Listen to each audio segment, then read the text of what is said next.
किसी का video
A warm good morning to one and all. We are heralding towards the second day of the international webinar organized by Department of English. I once again welcome you all to the land of birth of our mythological stalwart, Bhagwan Parshuram, and also the birthplace of the architect of our constitution, Dr. Baba Sahab Ambedkar. So now I hand over the platform to the Department of English. Today, the Master of Ceremonies, Professor Shruti Mukhia. Professor Shruti Mukhia, now the platform belongs to you, and carry forward today's brainstorming sessions. Thanks a lot. Thank you, ma'am. Good morning, all of you. I'm Professor Shruti Mukhia from the Department of English, working at Bhairulal Patidar Government PG College, Mahoo. Thank you for joining today's international webinar. A very warm welcome to all of you. I feel privileged to extend my warm welcome to Honorable Vice Chancellor DAVV Dr. Renu Jain ma'am, Honorable Chief Patron and Additional Director, Indore Division, Dr. Suresh Silawat sir, our Principal ma'am, Dr. Shobha Jain, our HOD, Dr. Roshan Benjamin, and my senior faculties, Dr. Sunita Vahel and Dr. Sneh Khare, and my colleague, Professor Samriddhi Jain and Deepika Patidar.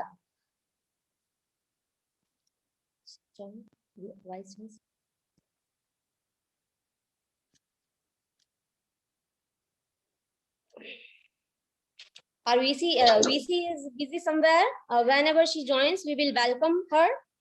Now, I would like to invite our Honorable Principal Ma'am, Dr. Shobha Jain, to give her blessings in today's session. Shobha Jain ma'am, please. In the meantime, I would like to request a few of the participants who have opened their video, please close down your video. Dr. Singh, can you please switch off your video, please? Participants, please switch off your videos, please.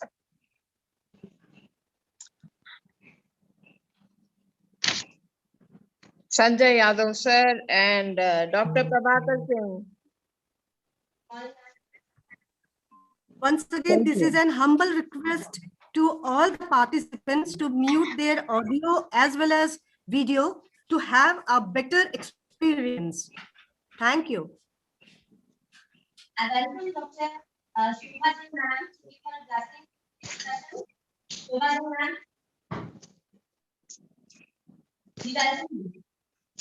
Hello. Hello. Yes. जी ma'am. Yes, ma'am. ठीक. महाविद्यालय के अंग्रेजी विभाग द्वारा आयोजित द्विदिवसीय अंतरराष्ट्रीय संगोष्ठी में आप सभी का हृदय से अभिनंदन करती हूँ, स्वागत करती हूँ। हमारे आज के अतिथि द्वय देवी अहिल्या विश्वविद्यालय की कुलपति माननीय रेणु जैन मैडम और इंदौर संभाग उच्च शिक्षा मध्य प्रदेश के इंदौर संभाग के प्रमुख अतिरिक्त संचालक डॉक्टर सुरेश जी सिलावट किसी अनिवार्य कारण से कहीं व्यस्त हैं। वे जब भी वे हमसे जुड़ेंगे हम उनसे संवाद करेंगे, उनका आशीर्वाद लेंगे। समय पर हम अपना कार्यक्रम शुरू कर सकें ताकि हम विद्वानों को अधिक से अधिक सुन सकें, इसीलिए हम आज का ये कार्यक्रम शुरू करना चाहते हैं। मैं इस संगोष्ठी में हमारे जो विषय विशेषज्ञ हैं, इंडोनेशिया की इंग्लिश डिपार्टमेंट में की एजुकेटर प्रोफेसर नूर अरिफा दराजाती, जो कि टीचिंग लर्निंग इंग्लिश को कैसे सीखा जाए, कैसे सिखाया जाए, इसकी विदुषी है, आधिकारिक विदुषी है। तो अंग्रेजी भाषा को सीखने सिखाने की जो कला है, शिक्षण कला, उस पर वो प्रकाश डालेंगी, जो निश्चित रूप से हमारे विद्यार्थियों के लिए भी और सहभागिता कर रहे सभी टीचर्स के लिए भी बहुत उपयोगी सिद्ध होगी। मैं मैडम नूर का हृदय से अभिनंदन करती हूँ, स्वागत करती हूँ मैडम। साथ ही स्वागत है मध्य प्रदेश के ही एक अभिन्न अंग छत्तीसगढ़ के उच्च शिक्षा संचालनालय के ओएसडी डॉक्टर जी घनश्याम सर का। जी घनश्याम सर भी अंग्रेजी के ख्यातनाम विद्वान है। अंग्रेजी जगत में उनका अपना नाम है, अपनी पहचान है। वो आज changing the trends to man to minds इस विषय पर बात करने हेतु जो परिवर्तित प्रवृत्तियां हैं अंग्रेजी की, उन पर प्रकाश डालेंगे। तो अंग्रेजी विभाग द्वारा जो मुख्य थीम है, अंग्रेजी विभाग की आज ये 2 दिवसीय संगोष्ठी की जो मुख्य आधारभूत विषय वस्तु है, समकालीन अंग्रेजी साहित्य और ELT मतलब English literature, English language teaching, इसके बदलते प्रतिमान एवं बदलती प्रवृत्तियां। इन विषयों पर हमने कल भी बहुत विस्तार से सुना और विद्वानों के बहुत महत्वपूर्ण विचारों से हम लाभान्वित हुए हैं। निश्चित रूप से आज भी हमें वो लाभ मिलेगा और ये वेबिनार शैक्षणिक गुणवत्ता का महत्वपूर्ण आधार बनेगा और निश्चित रूप से सभी के लिए उपयोगी सिद्ध होगा। मैं पुनः बधाई देती हूँ अंग्रेजी विभाग की विभागाध्यक्षा मैडम रोशन बेंजामिन को, जिन्होंने इतने सुंदर विषय पर और इतने प्रासंगिक विषय पर ये वेबिनार का आयोजन किया है। मैं विभाग की मैडम सुनीता बहल, प्रोफेसर सुनील खरे सर को और साथ ही जो हमारी बिल्कुल युवा और बहुत सक्रियता से काम करने वाली जो अतिथि विद्वान हैं, श्रुति मुखिया मैडम, समृद्धि जैन मैडम, दीपिका पाटीदार मैडम, मैं इन सभी को बहुत बहुत बधाई देना चाहती हूँ और बहुत शुभकामनाएं देती हूँ कि निश्चित रूप से ये इनका पहला चरण है और आगे इनको बहुत लंबी यात्रा पूरी करनी है, तो ये वेबिनार उनके जीवन के लिए भी बहुत ही उपयोगी सिद्ध होगा। अभिनंदन है वेबिनार में जुड़े समस्त सहभागीगण का, जो न केवल मध्य प्रदेश के, पूरे भारत के यत्र तत्र क्षेत्र से जुड़े हुए हैं और विदेशों से भी जो भी जुड़े हुए हैं, मैं उन सभी का हृदय से अभिनंदन करती हूँ और बहुत बहुत धन्यवाद देती हूँ महाविद्यालय के IQAC प्रभारी ओझा सर और उनकी टीम को, विश्व बैंक परियोजना प्रभारी स्वागता मैडम और उनकी टीम को, और साथ ही साथ महाविद्यालय की आंतरिक आयोजन समिति के सदस्यों के साथ मैं विशेष रूप से बहुत स्वागत करती हूँ जो हमारे महाविद्यालय के बाहर के विद्वज्जनों की जो आयोजन सलाहकार समिति है, सत्यदेव सर और उनके सभी साथीगण का मैं हृदय से स्वागत करती हूँ, अभिनंदन करती हूँ। विश्वास है कि ये वेबिनार गुणवत्ता के क्षेत्र में अपने एक विशिष्ट पहचान स्थापित करेगा। बहुत बहुत शुभकामनाओं के साथ बहुत बहुत बधाई मैडम। श्रुति मैडम, अब माइक आपकी ओर।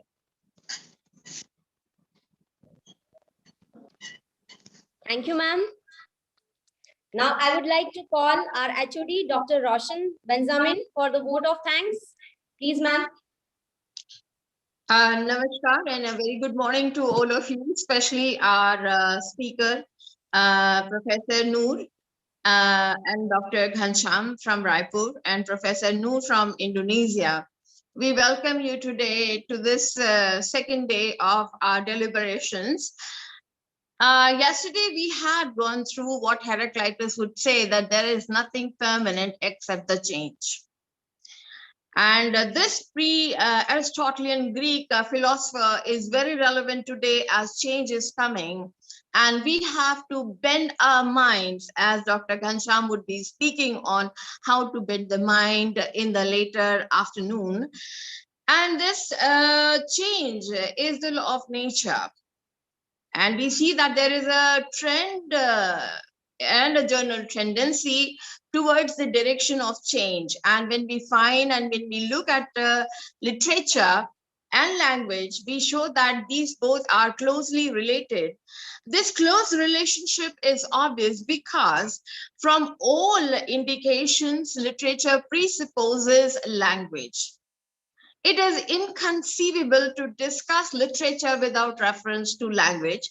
As yesterday, two of our speakers, Dr. Aslam from Malaysia and Dr. Trivedi from Gujarat spoke on it.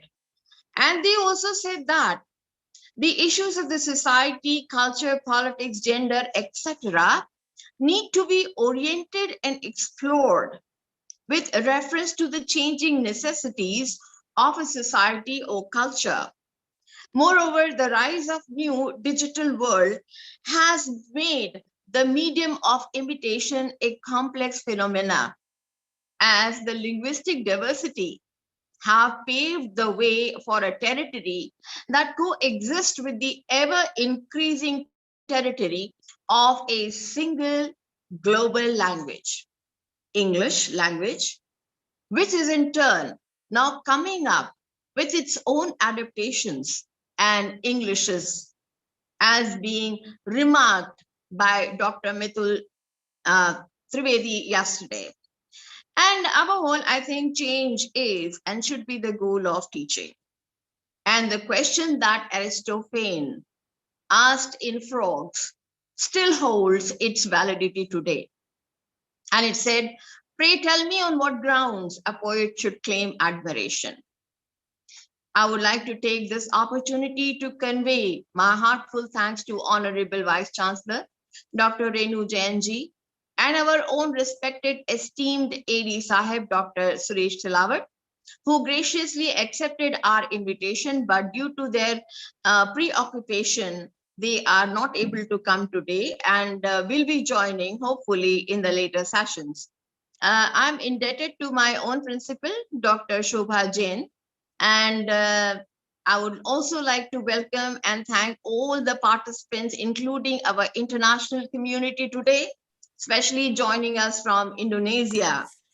And I would also like to thank all our guests, our esteemed faculties, and all my dear students who have joined us to share an immense learning experience today. My special thanks goes to my colleagues, Dr. Sunita Vahel, Dr. Sunil Khare, Professor Shruti, Professor Deepika, and Professor Samriddhi. My special thanks to Dr. Swagata Gupta. And above all, I would like to mention here, special thanks to my advisory committee, the internal advisory committee, and my think tank, Dr. Ashok Sachdeva, Dr. Renu Sinha, Dr. Manisha Mathur, Dr. Rajhans from Narsimhpur, and also बस अब WhatsApp पे group पे लिख देना yes group to join declare the session open. उसमें नीचे join करने के बाद कौन सा ज्वाइन किया वो आती है link.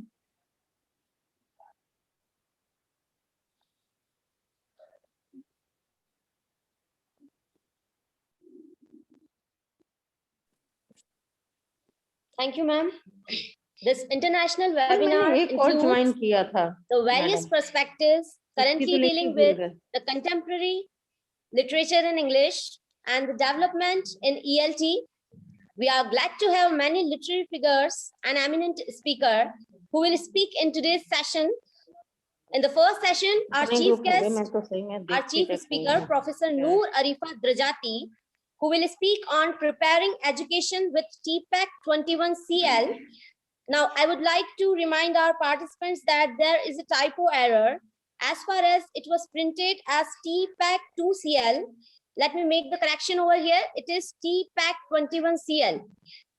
Now, I would like to call Dr. Sunita Vahel to introduce our chief speaker, Professor Noor Arifa Drajati. Please, ma'am. Yeah. Namaskar and a very bright and beautiful good morning to everyone. I am so honored to welcome Ms. Noor Arifa Drajati from the beautiful nation Indonesia, which is known for its beauty and the beautiful beaches. Just a small introduction, ma'am. We are very happy to have you here. She is an educator in the English Department of Teaching, Training and Education, Faculty of Universities, Sebelas Merit, Indonesia, a lecturer in the English Department of Teachers Training and Education, Faculty of Universities. Her main focus is on Tpac, that is technological, pedagogical and content knowledge, and IDLE, informal digital learning environment in teaching and learning a language. Indeed, a very impressive field. She has taught high schools, primary schools, and is an educator in Indonesia. That is, she has really caught them young, you know. Catching up the students from a very young age is perhaps the main success story. And ma'am, I was going through your resume and I looked for you, I searched for you, and I found a very interesting quotation and it has really appealed me. There was a research paper, Emotional Geographies of an EFL Teacher. I found a quotation which I was really moved with, and that is, please pay attention everyone, teaching is not only about knowledge, cognition and skill. Of course, knowledge, cognition and skill is one major part of teaching and learning, but also emotion relationships among the students, colleagues and parents. This is simply so beautiful, such a nice concept, you know. Until and unless we are attached to our students, we really can't reach them. We can't connect to them. And this, you know, particularly for teaching in rural areas. Ma'am, our college is also situated in a rural area. In fact, we have a mixed crowd of rural area plus the smart army children. But believe me, As far as teaching English is concerned, we always concentrate on our students who have difficulty in picking up English, which is of course a foreign language. And this particular quotation has really helped me, and we will take care that we adopt this method to make our students more and more comfortable and not only rely on us for the sake of knowledge, but emotionally also. I think perhaps being human is the only way of granting knowledge. And one thing more, ma'am, your name is so beautiful. Noor itself means light, and I was devoted this session to a very popular song, you know, we have in our Hindi movies, and that is Tum aa gaye ho, Noor aa gaya hai. So of course, yes, you have added light to our session, and I hope that we are enlightened by this session. Now it is over to Shruti Mukhya. Yes, ma'am, it is over to Shruti Mukhya, and thank you so much, and you're welcome. Thank you, ma'am. Professor, it's our honor and pleasure that we have can you please hear prominent me? personality, Honorable Additional Director, Indore Division, Dr. Suresh Silawat, sir. He is from Department of Commerce and has worked on various positions of administration, as well as he is a learned professor of commerce. I invite Dr. Silawat ji to speak entrepreneur reflections in today's international webinar. Please, sir.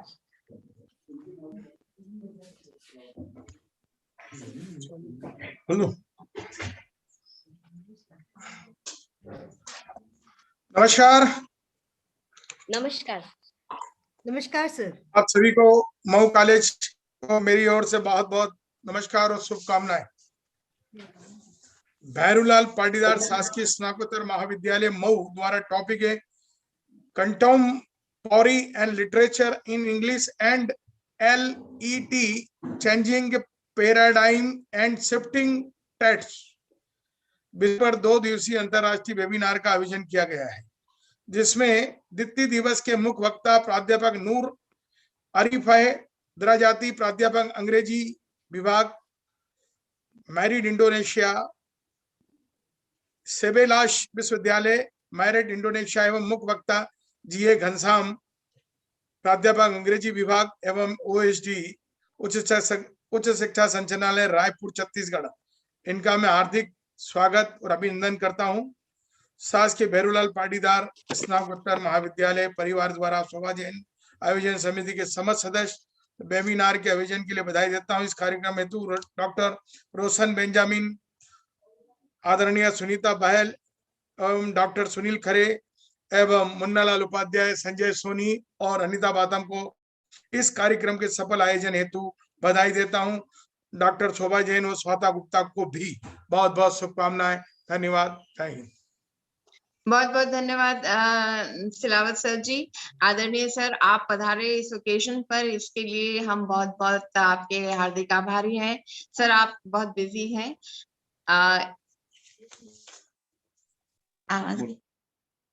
आदरणीय Silawat sir जी का बहुत बहुत धन्यवाद। Sir आपने बेशकीमती time हमको दिया, इसके लिए बहुत बहुत धन्यवाद आपको।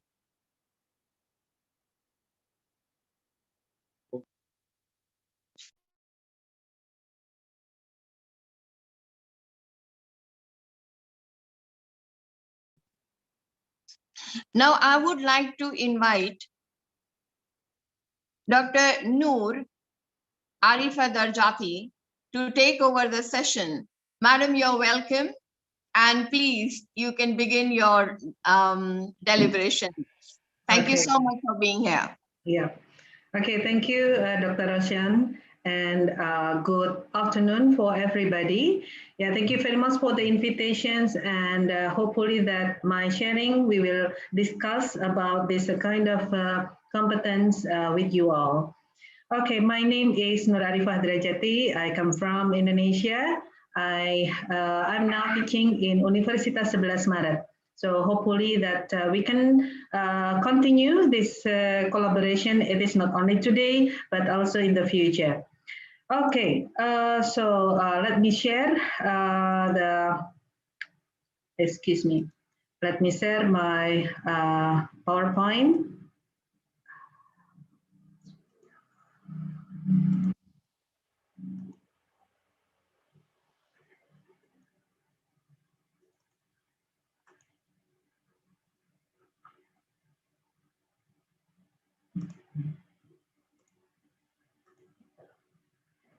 Okay, so the topic today is preparing educators with Tpac 21st Century Learning Competence. So there are many kind of issues that we face today. Actually, it is not only today, but also in a few last decade. So in this 10 or 15 years, we have this kind of issues. For example, is there are sharing economies, and the second one, you can see that there's a kind of Uber, BNB, Alibaba.com, and Facebook. Yeah, so this is a kind of the social media. It is very popular in all of the countries, and by having this kind of changes, we in the school and also college have to change also our mindset. The other things is because of the there's this kind of changes in Indonesia. There's this kind of Gojek, GoFood, and also it is like Grab. Yeah, so it changes our life and also our mindset. So in Indonesia, this is the case that happens in about 3 years. And it changes a lot. Moreover, not only in life, everyday life, but also in educations.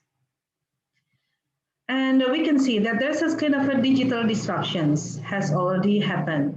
So, for example, we don't have any cars, but because of there's this kind of startup, yeah. So that's Uber, Grab, and also the other things. It's happen nowadays. The other things is we have Skype, WeChat, WhatsApp, and also Zoom. Yeah, Zoom. We have can meet each other in an easy way. Yeah, so I can meet my friends from India easily. It is different with maybe last year that it is very difficult to meet each other. I met Professor Gansam in Malaysia when we have a conference in the Melta conference, and it is continued until today, and hopefully in the future also.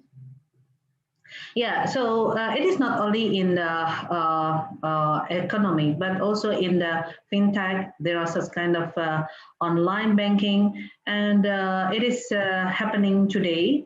Moreover, because of the COVID-19 pandemic. Yeah. So this is what happened in Indonesia. We have some changes in the economic. There are some of the collaborations between banks. And maybe it is not only in the economic, but also in education sections. So we have to be ready with this kind of changes in the future. Yeah, we can see in MIT, we can have a very easy access to the worldwide university all around the world.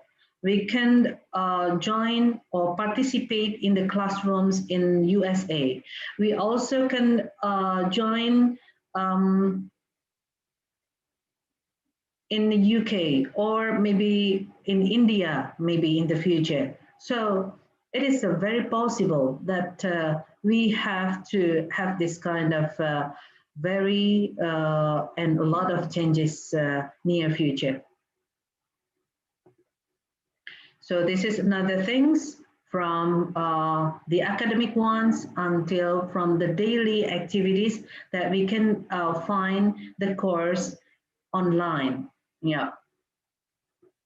So the other things is there's a kind of Khan Academy. I think that this is more than 5 years. Khan Academy, it is open for all of the people that wants to learn freely. Yeah, so we can find some subjects that we can choose by ourselves, and we can have this kind of materials free. Okay, so this is the persons that developed the Han Academy. Then the other one is MOOC, Massive Open Online Course. And it is like what we have today at this time, that we have a massive open online workshop that using Zoom. So what happened today, we have this kind of pandemic, but at the same time, we have to learn the new things in a very quick time. We have to change ourselves. Okay, this is another MOOC that we can join freely, but if you want to have the certificate, we have to pay some money. Yeah. So, so this is another thing that make it quicker or easier of this kind of using technology in our daily lives for educations because of the coronavirus pandemic. So willy-nilly that we have to change our activities, we have to change our mind, we have to change our habit to make sure that our students have their rights to learn, and we have to work from home. Yeah. So this is what I do in Indonesia, in Indonesia context. I start to have this research and trying to implement this kind of framework for about 5 years. So today we would like to discuss about the 3 things here. First is what is Tpac 21st century learning? And then the second one, how to apply Tpac 21st century learning in our classrooms. And the third one is challenges and opportunities for educators using this kind of framework. So what is the Tpac 21st century learning? Actually, we have done this kind of framework, but maybe unconsciously. So by having this kind of discussions, we try to be more aware what we can do for our students and also for our teaching. So based on Schulman on 1986, there are 3 categories of knowledge each teacher should flourish to grow in the minds. First is subject matter content knowledge. The second one is pedagogical content knowledge. And the third one is curricular knowledge. Then this is Schulman proposed in this year, that year. And it is change when, when Kuhler and Misra and Kuhler talk about Tpac, that content, pedagogy, and technology boost new knowledge for students in learning new concepts in practical ways. So Kuhler and Misra is the technology. So it will develop sooner or develop more, what we call it, quicker for the students and also for the teachers. So this is in a table that this is technological knowledge, and the second one is pedagogical knowledge, and the third one is content knowledge. Usually, as the teachers, we only think about the content knowledge. Yeah, the content knowledge. But sometimes that we forget that consider the pedagogical knowledge. The second thing that sometimes that happen in the classroom, we focus on the content knowledge and also the technological knowledge, but we forget the pedagogical knowledge. Yeah. And sometimes we are in the other sides of this circle.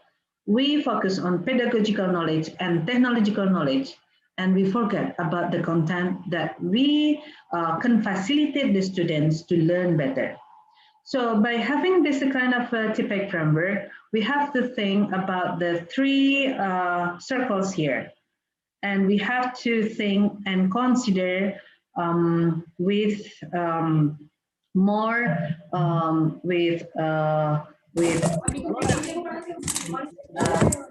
the three aspects here.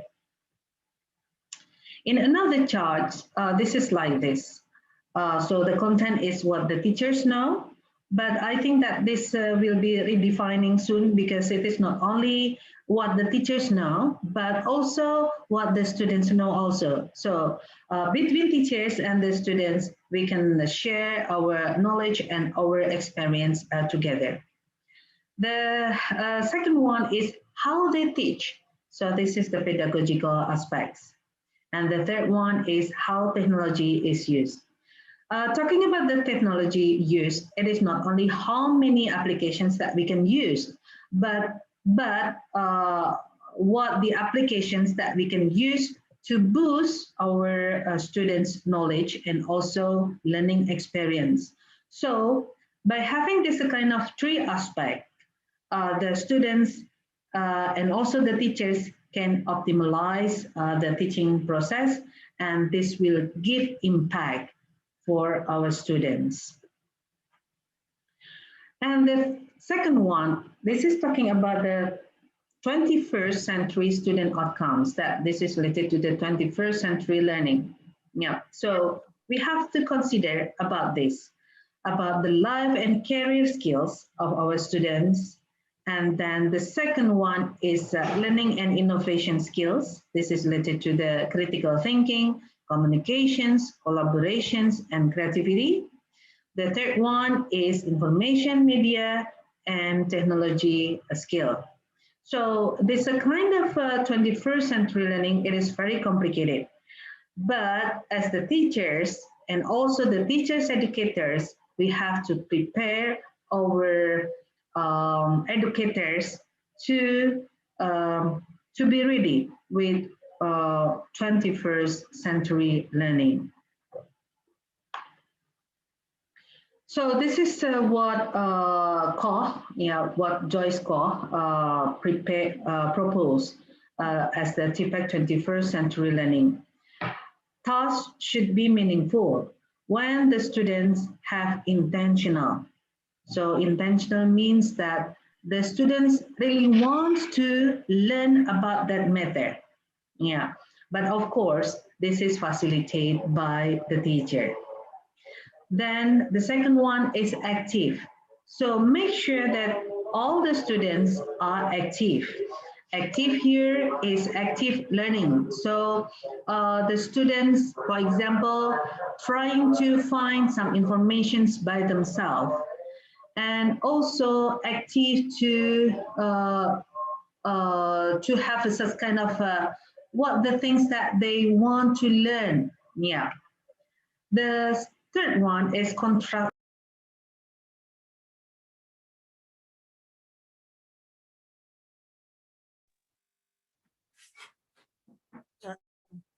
Excuse me, ma'am, please unmute yourself.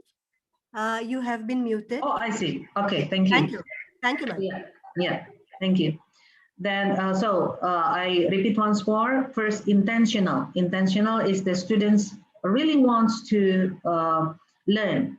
Yeah, but this is facilitated by the teacher. The second one is active. How the teachers can facilitate the students to be active.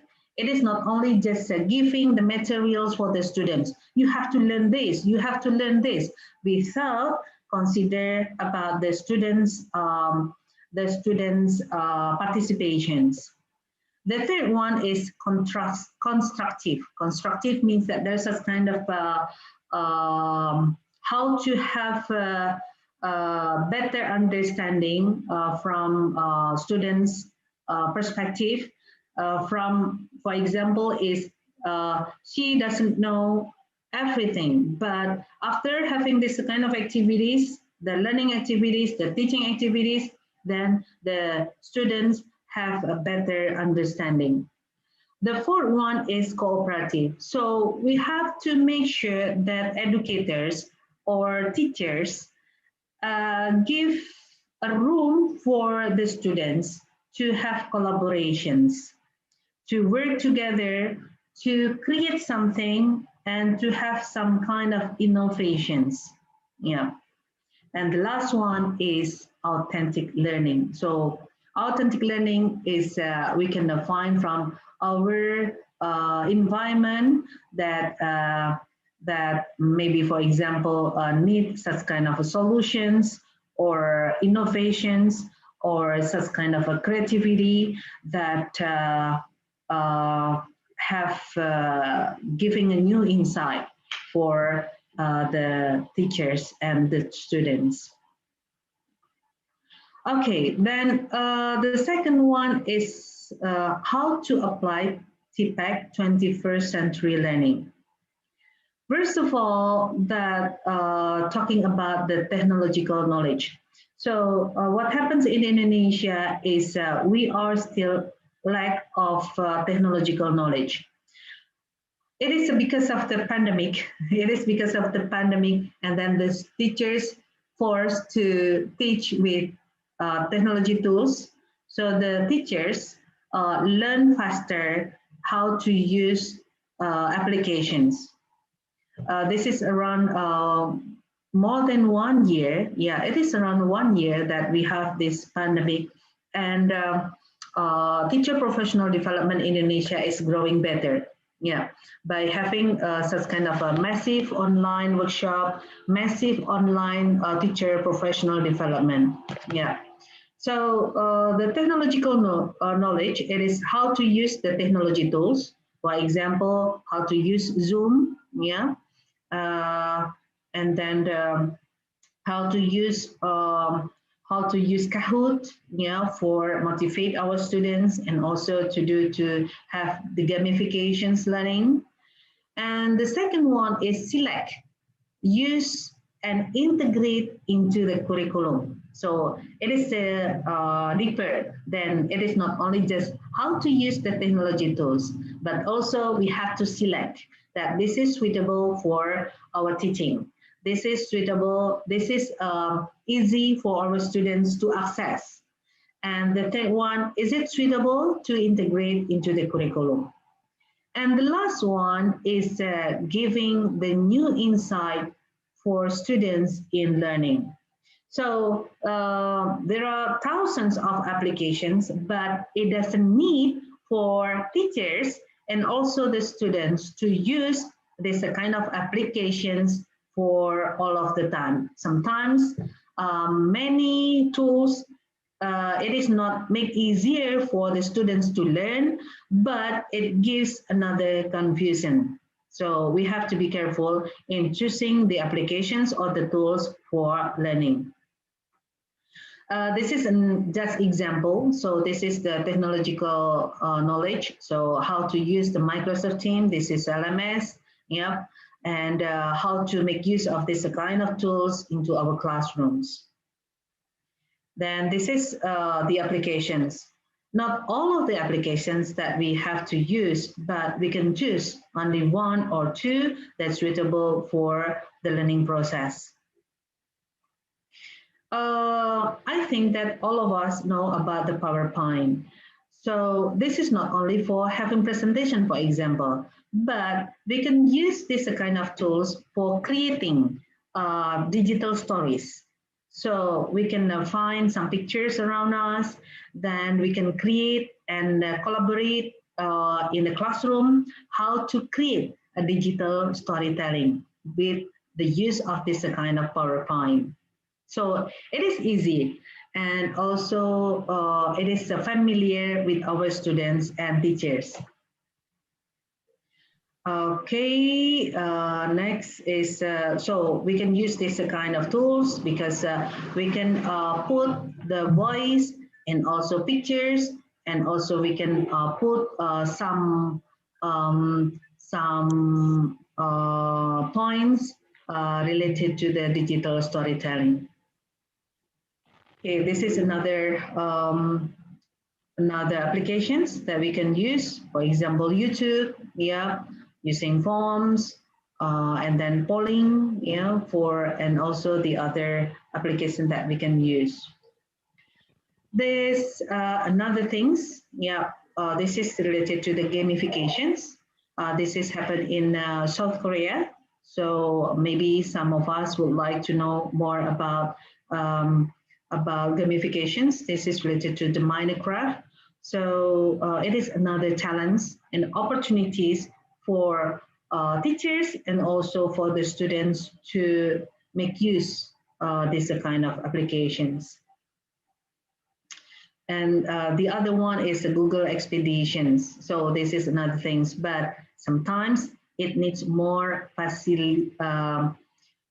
more tools to use this kind of applications. Yeah. So maybe this is maybe in Indonesia, it is starting nowadays, but it is not spread out quickly because it needs higher level of tools to use this kind of applications. So this is augmented reality and virtual reality, and I think that we know about this, and you may watch this augmented reality and virtual reality from YouTube. This is websites.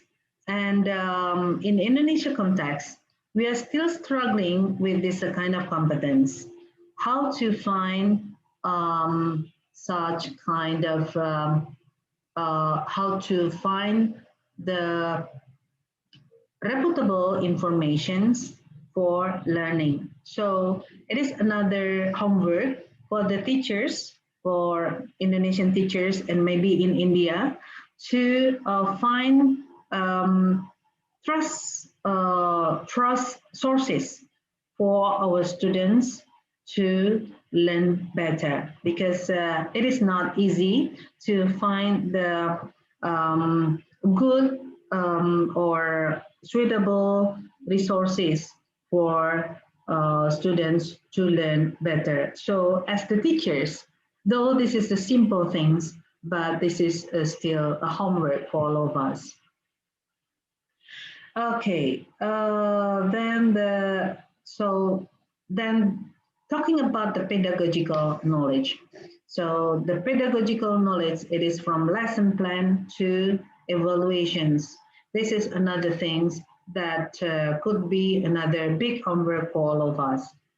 In Indonesia, what happens in Indonesia is we are still lack of pedagogical issues. It is not, in Indonesia, usually we only give knowledge and beliefs, yeah, giving knowledge. So the main point in teaching is giving knowledge. But what about the skills, about attitudes, values, experience, and the last one of literacies? We are still in process of having this kind of points.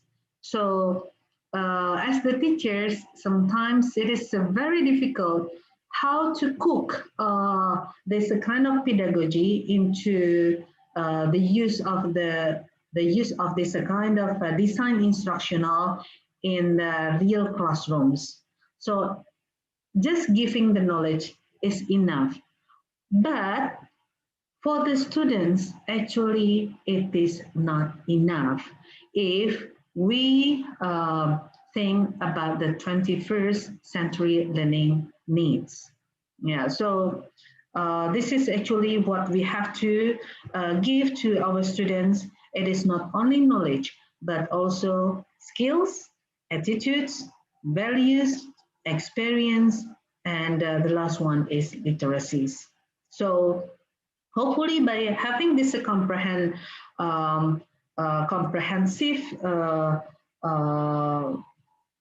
things here, the students can give optimal learning.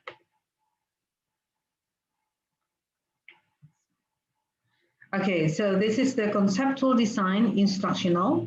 So we can use blended learning, task-based language learning, discovery learning, experiential learning, digital storytelling, literature circle, collaborative learning, cooperative learning. So then another thing, there are many kind of design instructional that we can use for teacher educators to learn about this point.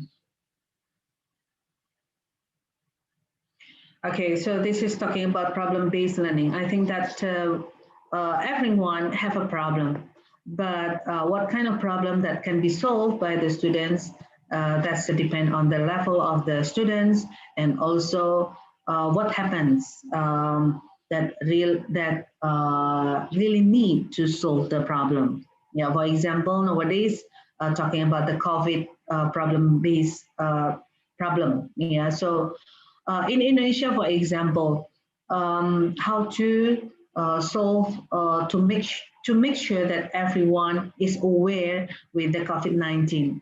It is very difficult. Yeah, so I think that we can give this kind of clue for our students to start to find a little problem, then giving them time to think how to solve the problem, how to make sure that everyone is aware with this kind of national or international problem. Yeah. Then this is problem-based learning. So this is based on the Safin and Beden. Yeah, we can try to start to have a problem-based learning. Yeah, this is not easy for the teachers to implement this kind of design instructional. So it needs guidance from university or college or lecturers to accompany the teachers to start using this kind of model. Another thing is project-based learning. Yeah. So in a project-based learning, this is key features, project, driving questions. Then the second one is giving situated inquiry. So it needs real world connections. What the needs of the real world things that the people needs to have this thing. Yeah. The third one is collaborations. And then the fourth one, using technology tools to support learning and creation of artifacts. So it means that technology, it is not only media, but also using technology is giving the students to create something. Yeah. Then another model is discovery learning. Yeah, I think that around us, the students needs to have this kind of skills, how to discover, though this is not pure, but for the students, it is good to have this kind of skills to discover something. Maybe for the adult learners, it is not discovery, but for our students, that's a discovery. But how to make this kind of model give new insight for the students, it needs the teachers' facilitation to create the creative learning. So this is how to do discovery learning. First is explorations. Then the students and also the teachers give explanations. The third one is giving the students time to exhibit what is their findings. And for stakeholders and also for the teachers, giving empowerment to make sure that the discovery is giving new things for the other people. And the two things is exchanges informations. We have answer and questions. And the last one, we have engagement. So this is the teaching process of discovery learning. Then another thing is I think that literature circle. So literature circle, this is a very interesting activities, and because the students reading first, yeah, giving time for reading the materials, and then they build the community and trying to discuss about the material that they read together, and trying to have some discussion about that matter. Then this is another things that should be considered is the number of participants and how to preparations for discussions. And the last one is sharing and discussion. So after this, there's a kind of a real example how to do this kind of things. So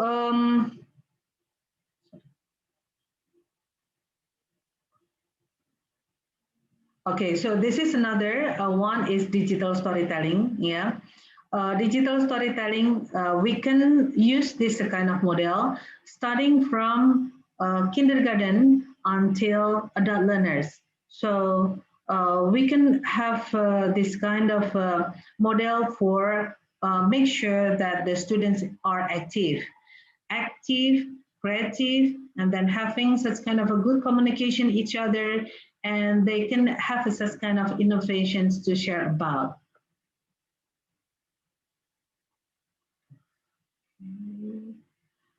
So this is digital storytelling platforms.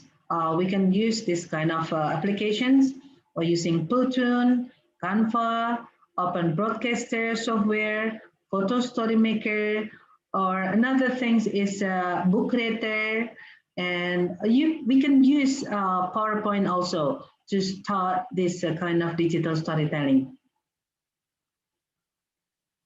And this is the challenges and opportunities in applying Tpac 21st century learning.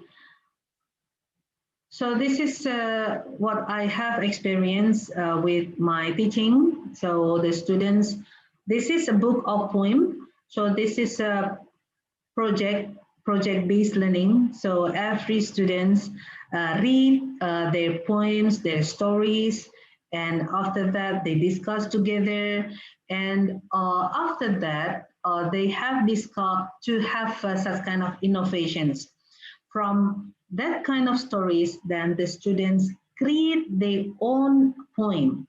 Yeah, so it is a very interesting to listen and also to have discussions about the creativity of the students in creating poem.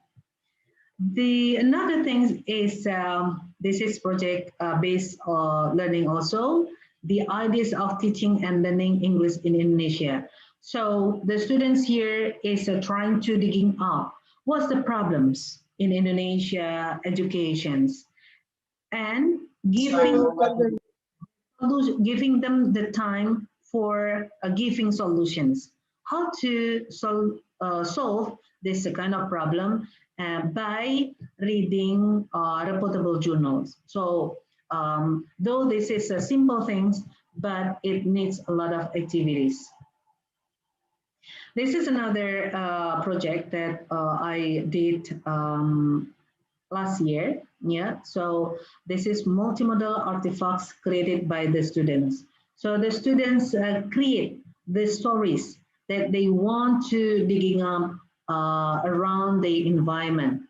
So they visit places that they want to share with other people, and they can have such kind of news about this kind of materials to other people to YouTube. So everyone or every people can find this process of learning, and then they also share their experience with other people.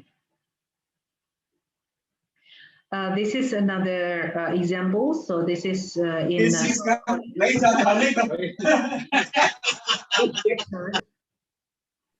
yeah. So this is in South Korea. So they use gamifications. So bringing games into classroom. So first they visit Namsan Tower, and after that they create their own games by having collaborations with their friends in the classrooms. So it is very interesting, and I think you can see that every students concentrate on what they have done with their project. This is another example. This is literature circle. So I started to create an atmosphere of reading habit to my students. Some of the group read novels from European countries. The other one is read from American countries, poets or writers. Another thing is from Asian countries.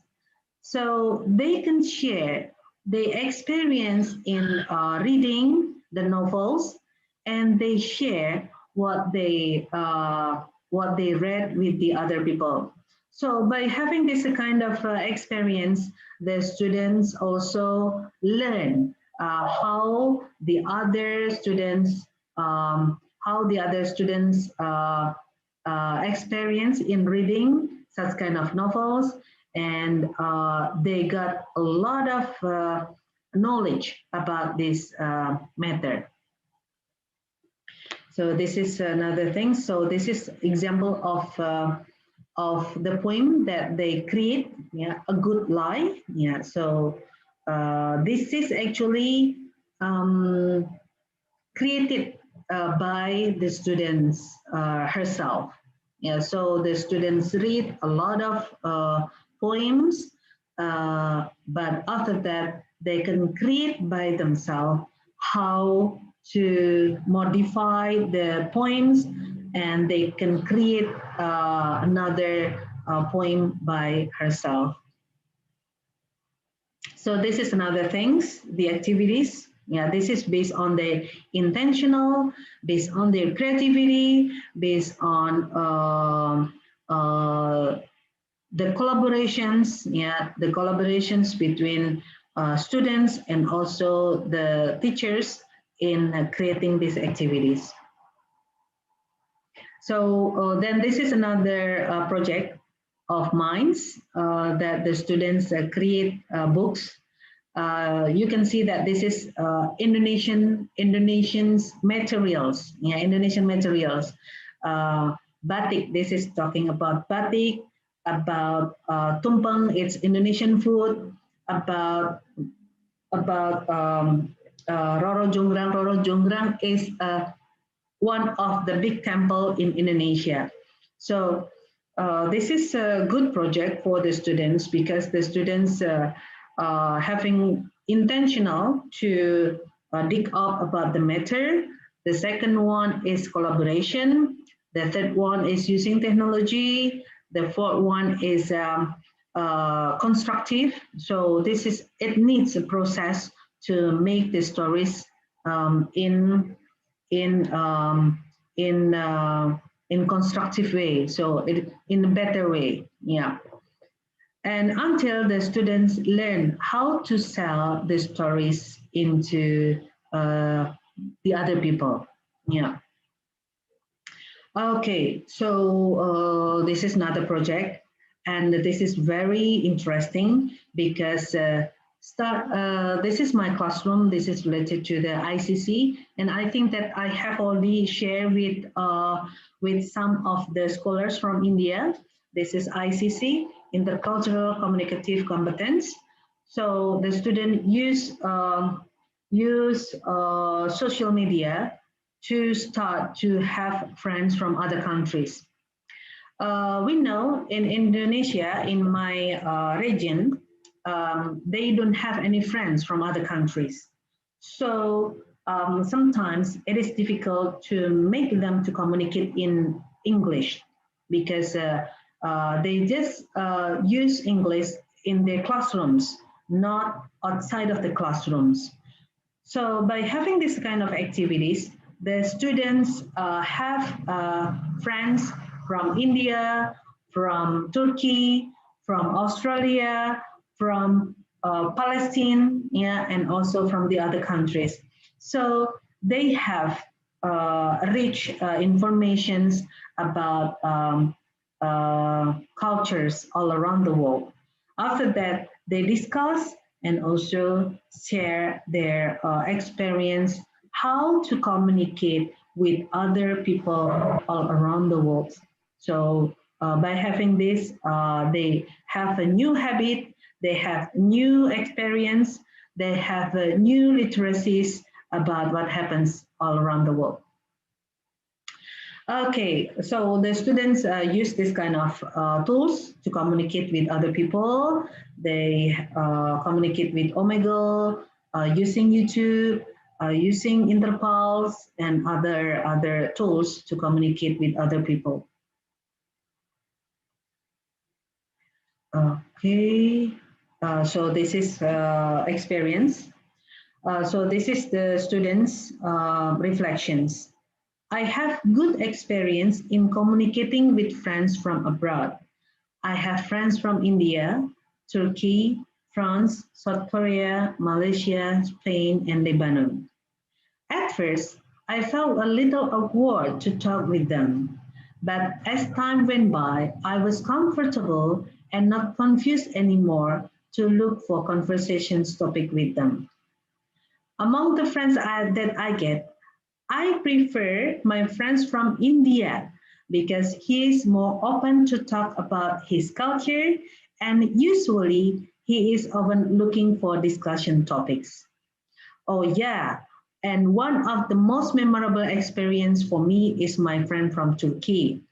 He really has changed my mindset that as a common people, we really should not easily believe the news presented by the media, because news usually contain bias that we don't know its side with whom. So we can see that this is the impact of the learning process that the students have. Maybe we as the teachers, we don't have think about this, but we should think about the future's students, what they can face in the future.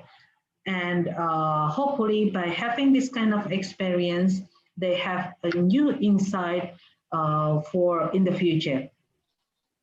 So back again, that Tpac 21st century learning, it gives another challenges for the educators and also for the teachers candidate, that we should think about the three aspects. First is talking about the pedagogy.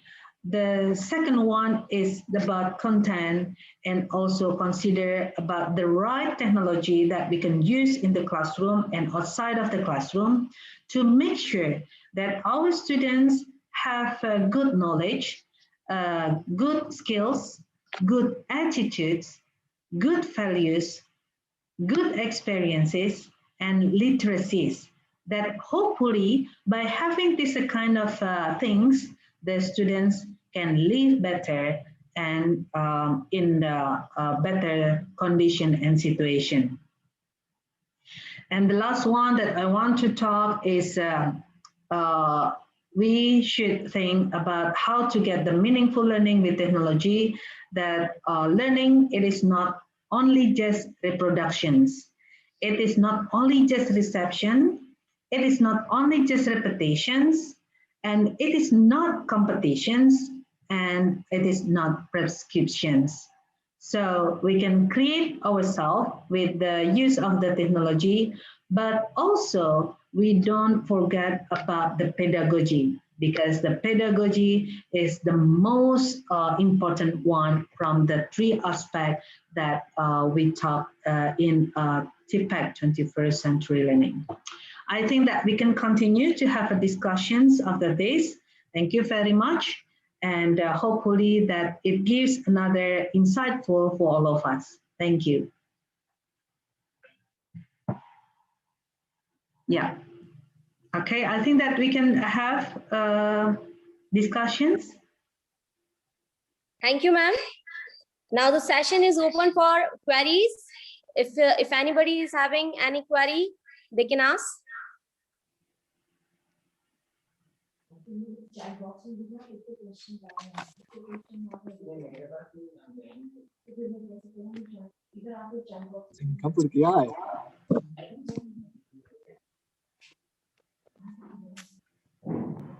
So shall we ask, or you are moderating, Shruti ma'am?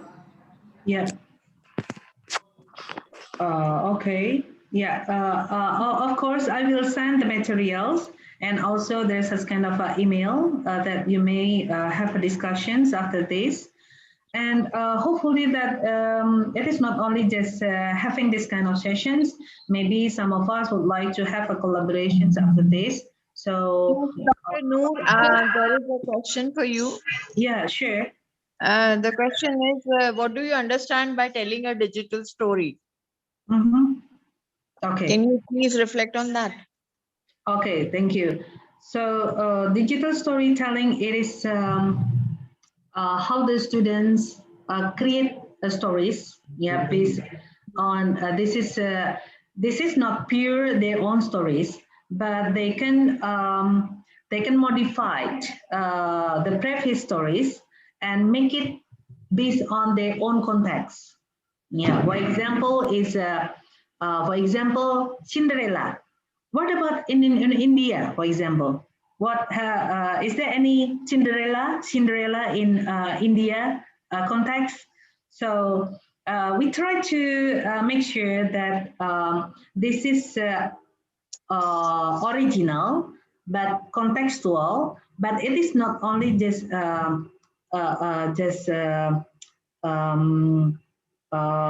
what we call it.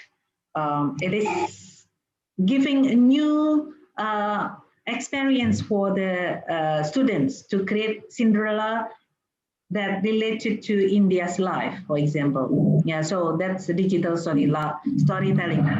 Talking about digital storytelling, we can use photo, or we can use our own drawing.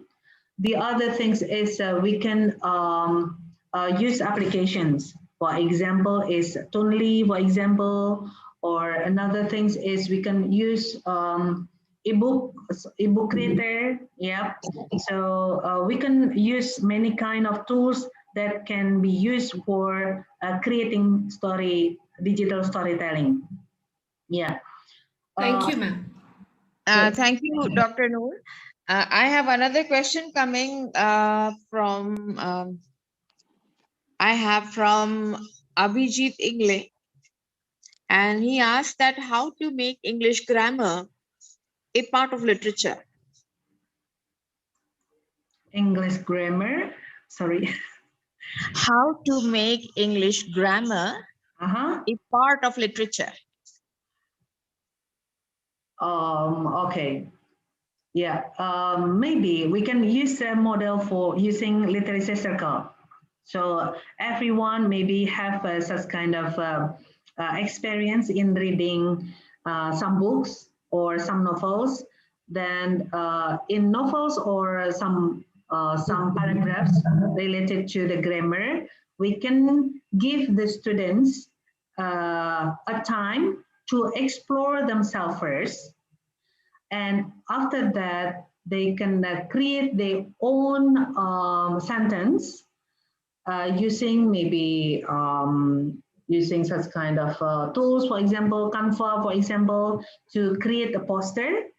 And after that, they can share their experience in creating the sentences related to the grammar to the other people. So hopefully that it gives another experience for the other learners.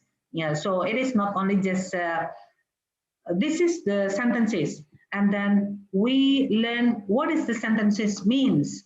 After that, how to read these sentences. It is not only that, but giving the time for the students to digging up about the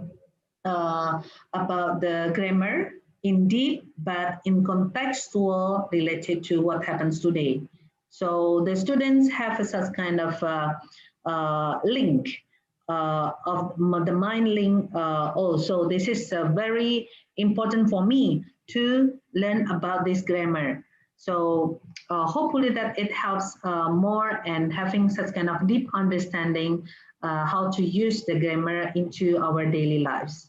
Yeah, I think my response about this.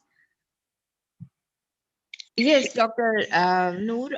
Professor Noor, another question is, how do you think that Tpac is helping the modern education? Yes. Yeah. How Tpac? Yeah. How would like the impact of Tpac on creating or preparing educationists? Okay. Yeah. So for the educators, I mean that the candidate teachers, we have to prepare our educators with the Tpac framework because in Indonesia, actually,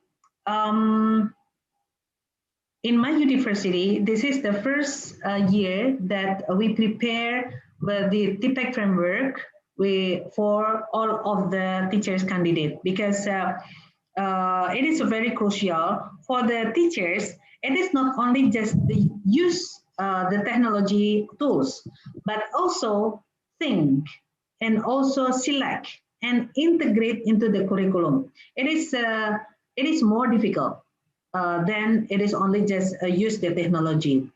I think for the educators, we know about the content and we know little about the pedagogy. Yeah. We know very little how to use the technology, but how to integrate the three things, it is another homework for all of us.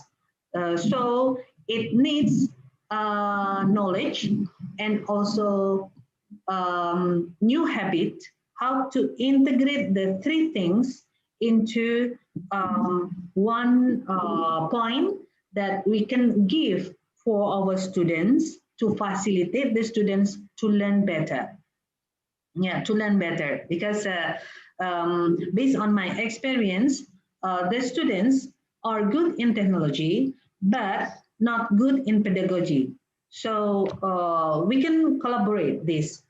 And also in the future, the students will work with the technology. So we can give a starting point for the students um, to start to think about this method because it is not easy to integrate the three things into one main course. Yeah, for example, main course for them. Yeah. Based on my experience, it needs more than a semester to create a very powerful lesson plan for the teachers candidate. Yeah, so this is a very good point that we can start now. Yeah, for preparing our teachers with the Tpac framework. Yeah. Thank you, Dr. Noor. Another question is that are there English medium schools in Indonesia? Excuse me? Do you have English medium schools in Indonesia? Somebody asked. Yeah. We have. Yeah, we have thousands. We have thousands. Usually, this is international schools. But the other things is national schools, but it is usually not many. But for the international school, usually using English medium as the language. Yeah, boys. This is for international students also usually. Yeah, and also for the parents that want their children continue to study in another countries. Yeah. Any another question is that is there any curriculum design for Tpac?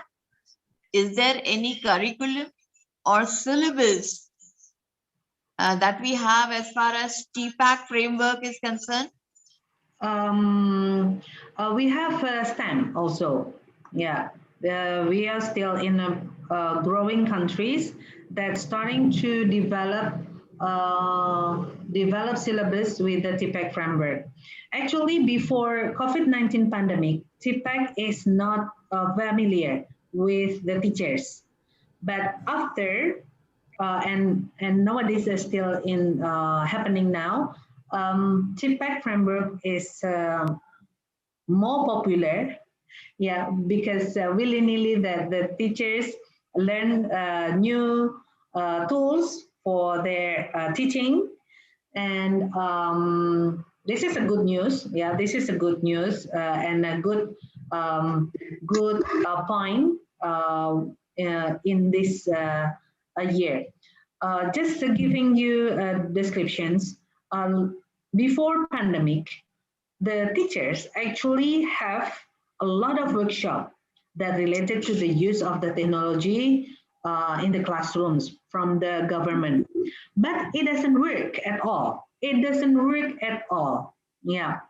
So it is only just giving the workshop, but it when the workshop is stopped, there is no activities using the technology tools for learning and teaching.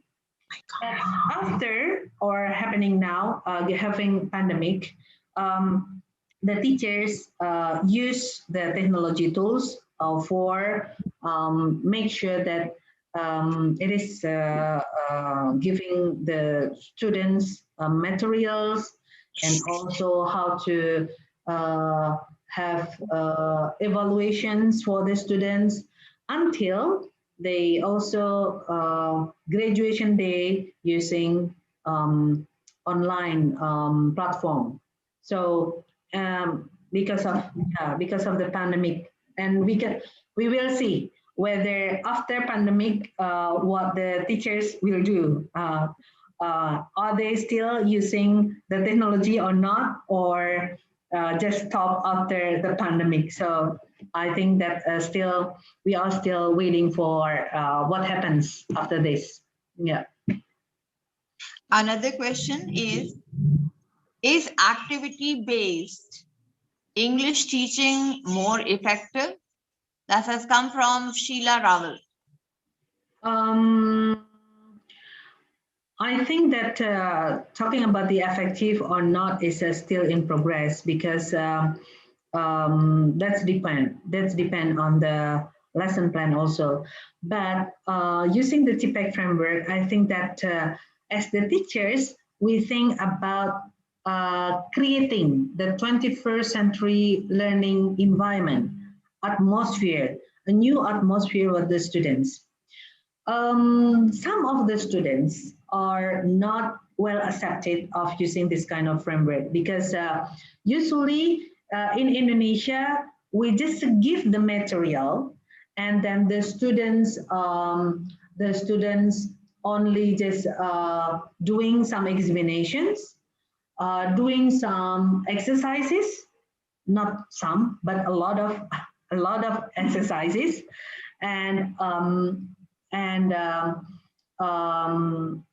but after that, they don't have nothing. So Tpac, I think Tpac 21st century learning, giving another point of view, how to change our mindset, that learning is not repetitions, that learning, it is based on the students' intentional, that's based on collaborations. So it needs a long process for becoming 21st century learners. Yeah. Yeah, sometimes the teachers have a new paradigm, but the students and the parents still not accept this. They just think that they got 100 for their report, but they don't think about what the futures needs. the future skill needs. So this is another things that our further studies about this. Yeah. Is there anyone who would like to ask the question, or are we done with it? Yes, can I ask a question, Roshan Madam? Yes, please, Dr. Sachdeva, go ahead. Yes, sir. It was dwelt upon the efficacy of pedagogy and various approaches, and also talked about the attitudes of the learners. But I can see that while I was in London giving lectures for SOL classes, for example, teaching for KET, English test, preliminary English test, advanced English test, there was a class mixed ability groups, like Russians were there, and the people from German, Sri Lankans, Gujaratis. So it was all kind of mix. And the same pedagogy cannot work with all the students at the same time in the given classroom. So I found that the structural approach worked best with the Germans, even Russians. But Indian and Asian students were not very good, especially Tamilians were not good at the structural approach. So there were other learners who learned based from the activity-based, like chart activities, games, and other such things, discussion method, all that. And for some, it works the translation method, for example.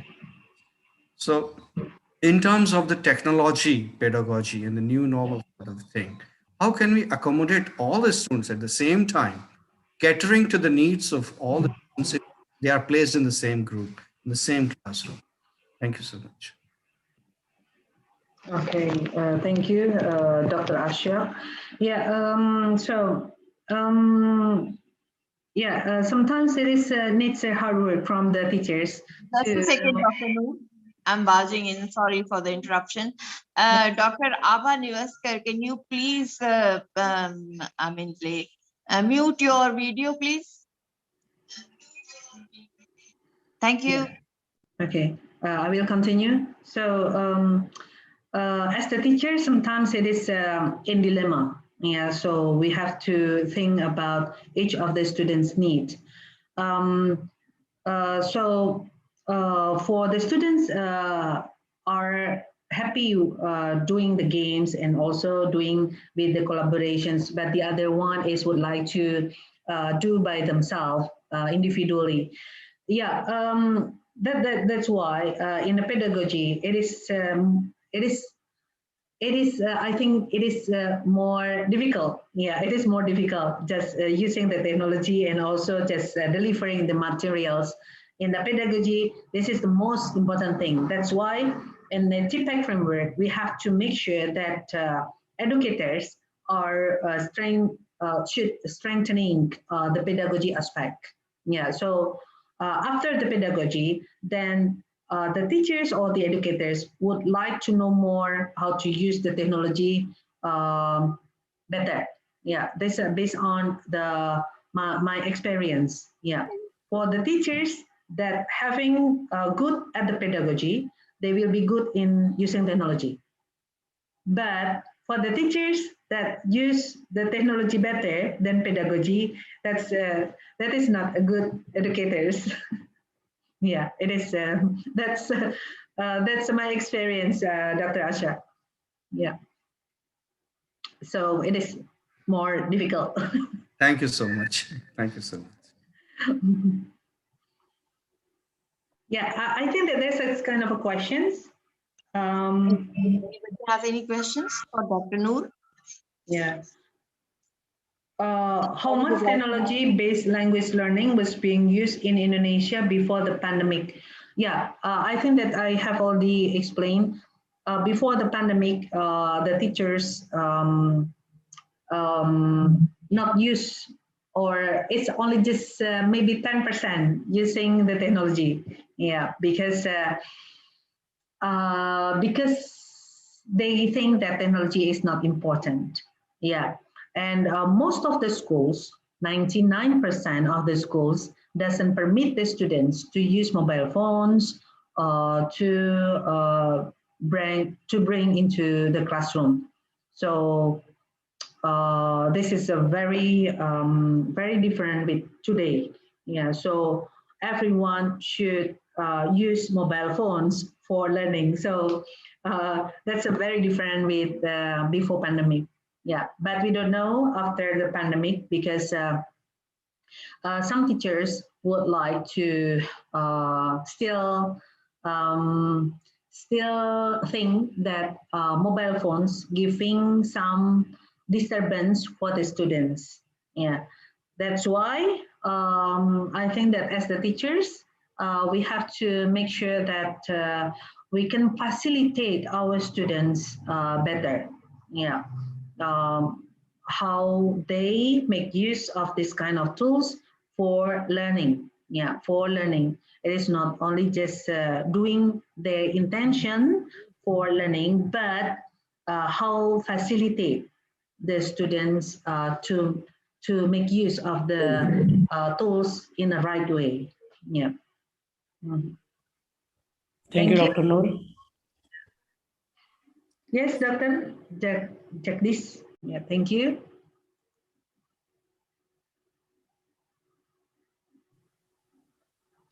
Thank you, ma'am. Yeah. Now, I would like to call Dr. Washington Benjamin to present the reflections in the section. Please, ma'am.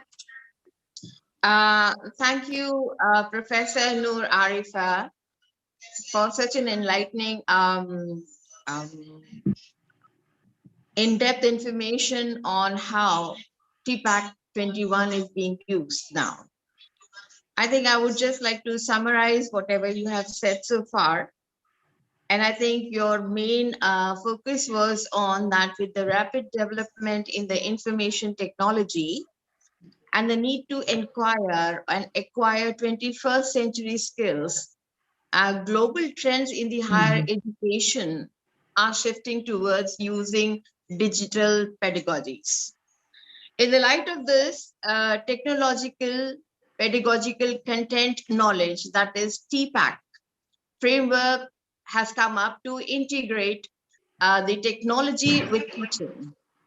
The framework has now been explored and implemented today at various educational institutes around the world, including Indonesia. And various studies have been or are being carried out in order to experiment whether Tpac will help in educating and preparing teachers for the 21st century digital skills. And I think so there are many perspectives being developed today on various technologies and pedagogies used in institute through the lens of Tpac framework. I think a mixed method of studies using survey-based questionnaires have revealed a wide range of technologies and pedagogies that can be used today to enhance 21st century competencies and skills.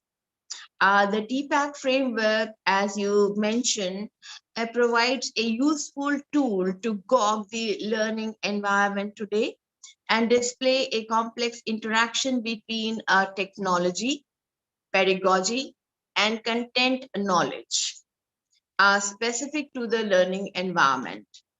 The results highlight the need to use technology for innovation and to renovate contemporary exponential increase in the use of informatory technology within higher education. You mentioned that it is now being carried out at school level, but I think so the higher education is also now thinking of using Tpac. And most of the higher education institutes have incorporated teaching with technology to enhance the learning experience for the students. I think the new learning technologies are being implemented today with the aim of enhancing students' engagement and academic outcomes.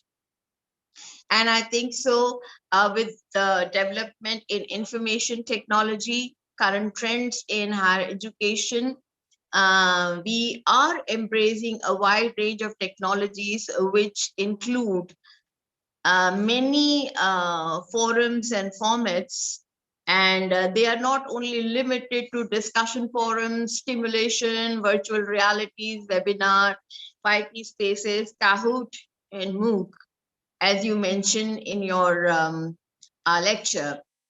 We have social media technologies also, which are helping the outcomes of the education. Further, as a result of globalization in higher education and demands of current knowledge age, there is growing need of learners that need a kind of a new technology-based education syllabus or curriculum, and that will help the new demands that have come in with the ushering of the 21st century. And therefore, we need to develop an opportunity for competencies and skills so that we can help the global education to shift towards more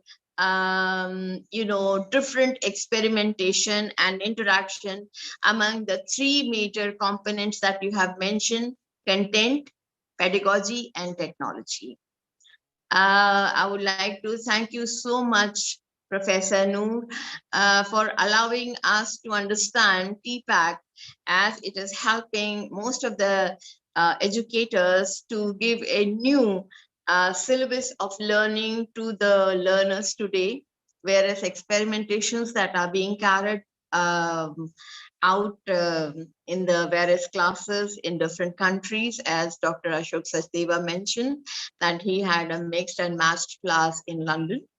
And we also find that in India also we have so many mixed and matched students coming in our English classes, and we have to evolve a certain method that we can teach them English.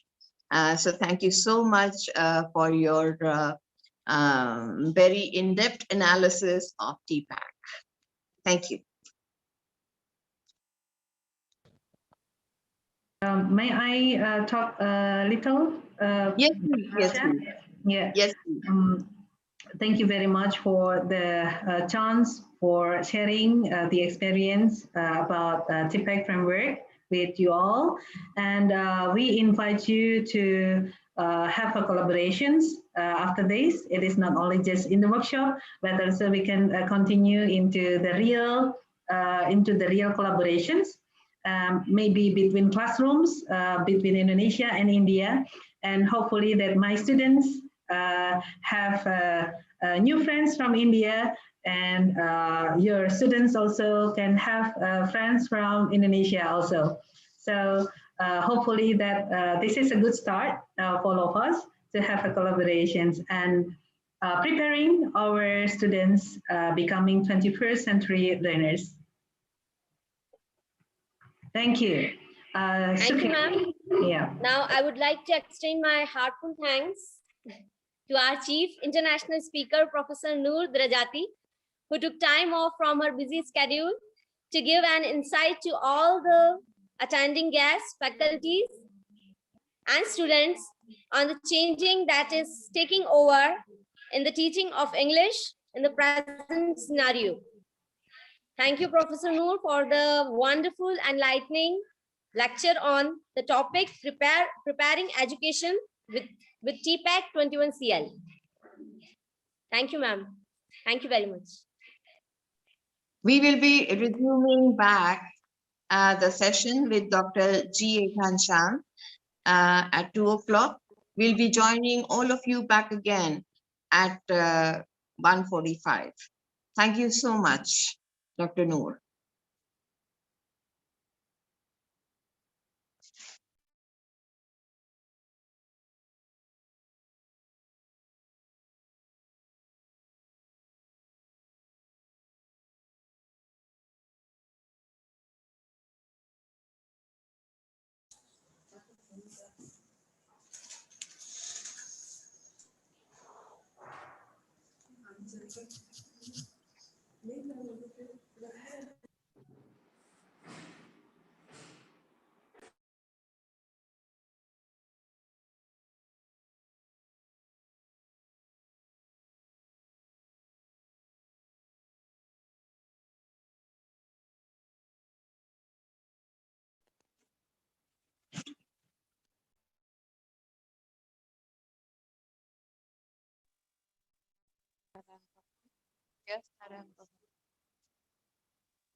हो सकता है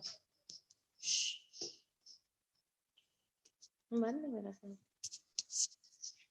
मेरा तो पूरा ही बंद है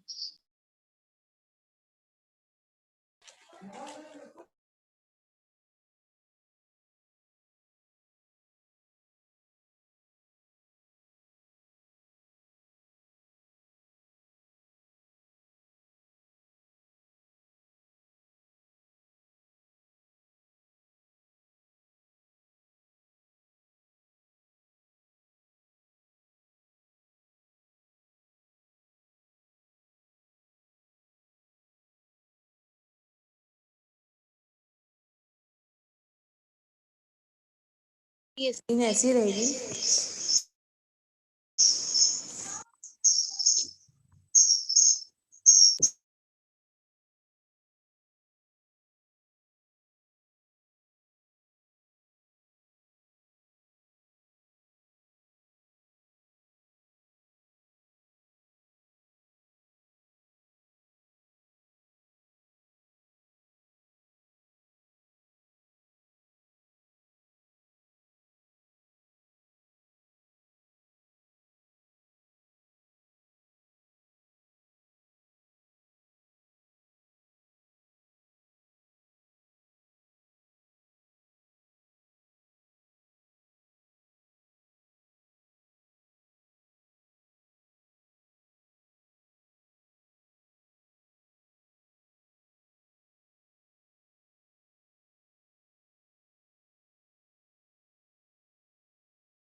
दिखा दे। अच्छा चल एक बार दिखा। हाँ ठीक है मैं दिखाऊंगी पक्का अच्छे से दिखाऊंगी उसके बाद डिलीट कर।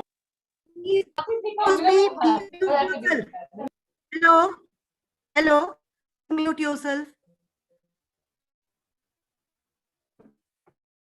Please.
Good afternoon and very welcome to the afternoon session.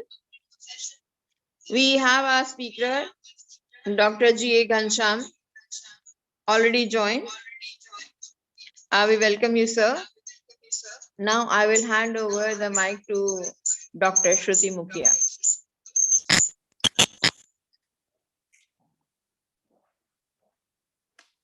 Now I would like to call our next chief speaker.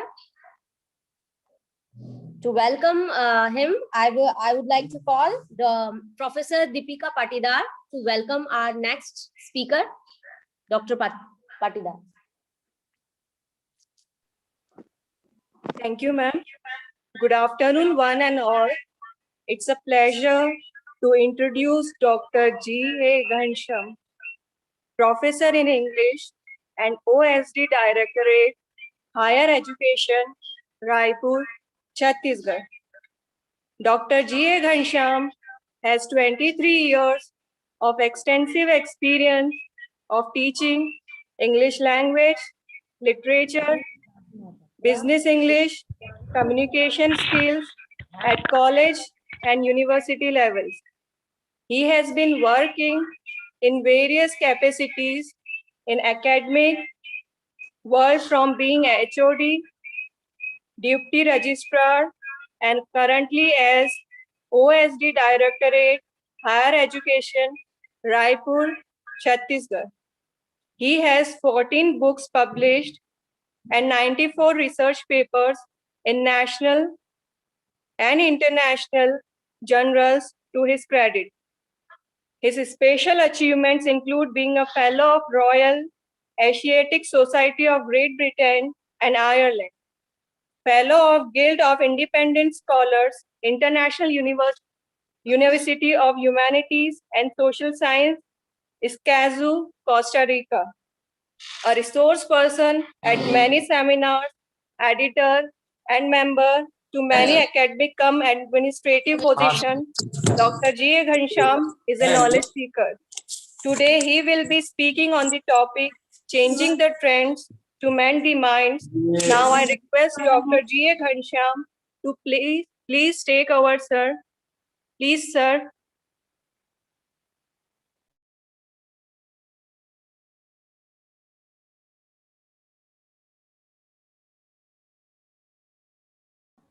Hello. Dr. G. Ghansham, please. You're welcome, am I sir. audible and please visible? Go ahead with your lecture. Thank you so much, sir. Am I audible? Yes, sir. Am I you're audible? Right. Thank you very much. Just a minute, sir, please. Giving. I would like to request all the participants to please mute their videos as well as audio. I can see Dr. Jagdish Mujalde from GDC. Can you please unmute your? Can you please mute your video, please, sir? Thank you. Thank you. Yes, sir. Dr. Yeah, Ghansham, thank you very please much. Go ahead. Indeed, it's a pleasure and honor. And on this online platform, we must follow some of the netiquettes, which is the need of the hour. Because while social distancing was not there, we used to follow the etiquettes. And the same etiquettes is to be followed when we come to the net. That's what we call netiquettes. So indeed, it's a pleasure and honor to be a speaker on the second day, and being the last speaker, I feel it privilege to be one among the international speakers. I'm highly indebted to the principal and the head of the department, Dr. Roshan Benjamin, for introducing me to the galaxy of scholars. And I take this opportunity to thank my very dear friend, Dr. Ashok Sachdeva, for giving me this wonderful opportunity through Dr. Roshan Benjamin. Credit goes to you. I hope I'm audible. Right? Am I audible? Yes, sir. Right. So the topic, as it was said by the comparer of this particular seminar, that my topic is change the trends to mend the mind.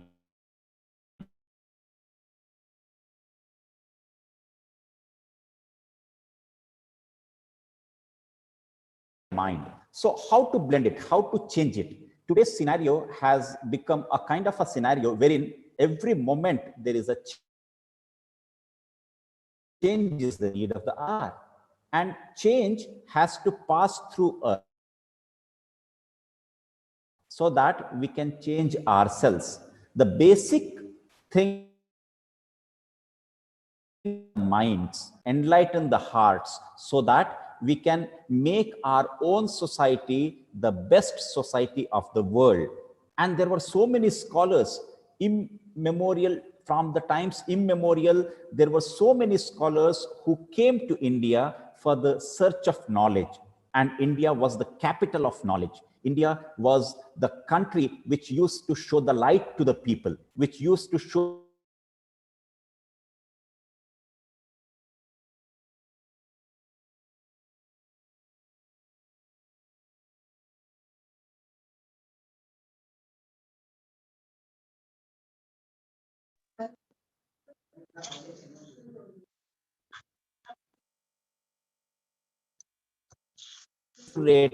for quite a long time, and we were unable to preserve it.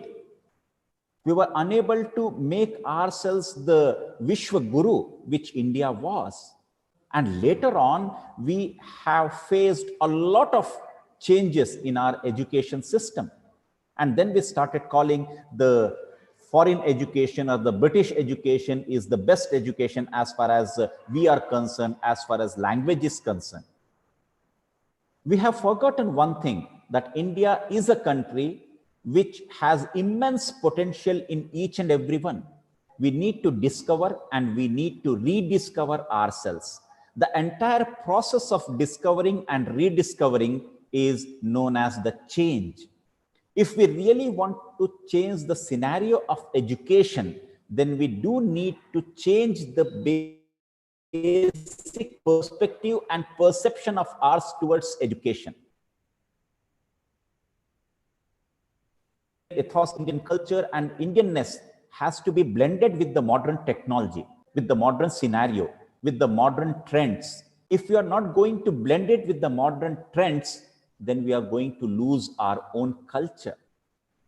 Why do we need Max Muller to come to India and study our Vedas and to say that if you encounter any problem anywhere in the world, you can find solution only and only in India? So the Max Muller, the German, came to India and he narrated about India. He told about India. He made us realize about the basic fact and the power of India.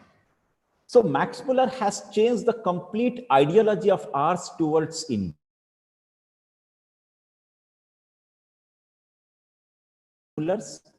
What about Kalidasa? We used to call Kalidasa as the Shakespeare of India. Why can't we call Shakespeare as the Kalidasa?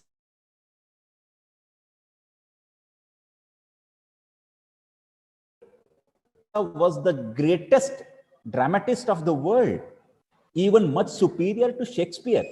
But the education, the way we have been taught, it has made us to understand that Shakespeare was the much brighter and the illuminous star than Kalidasa.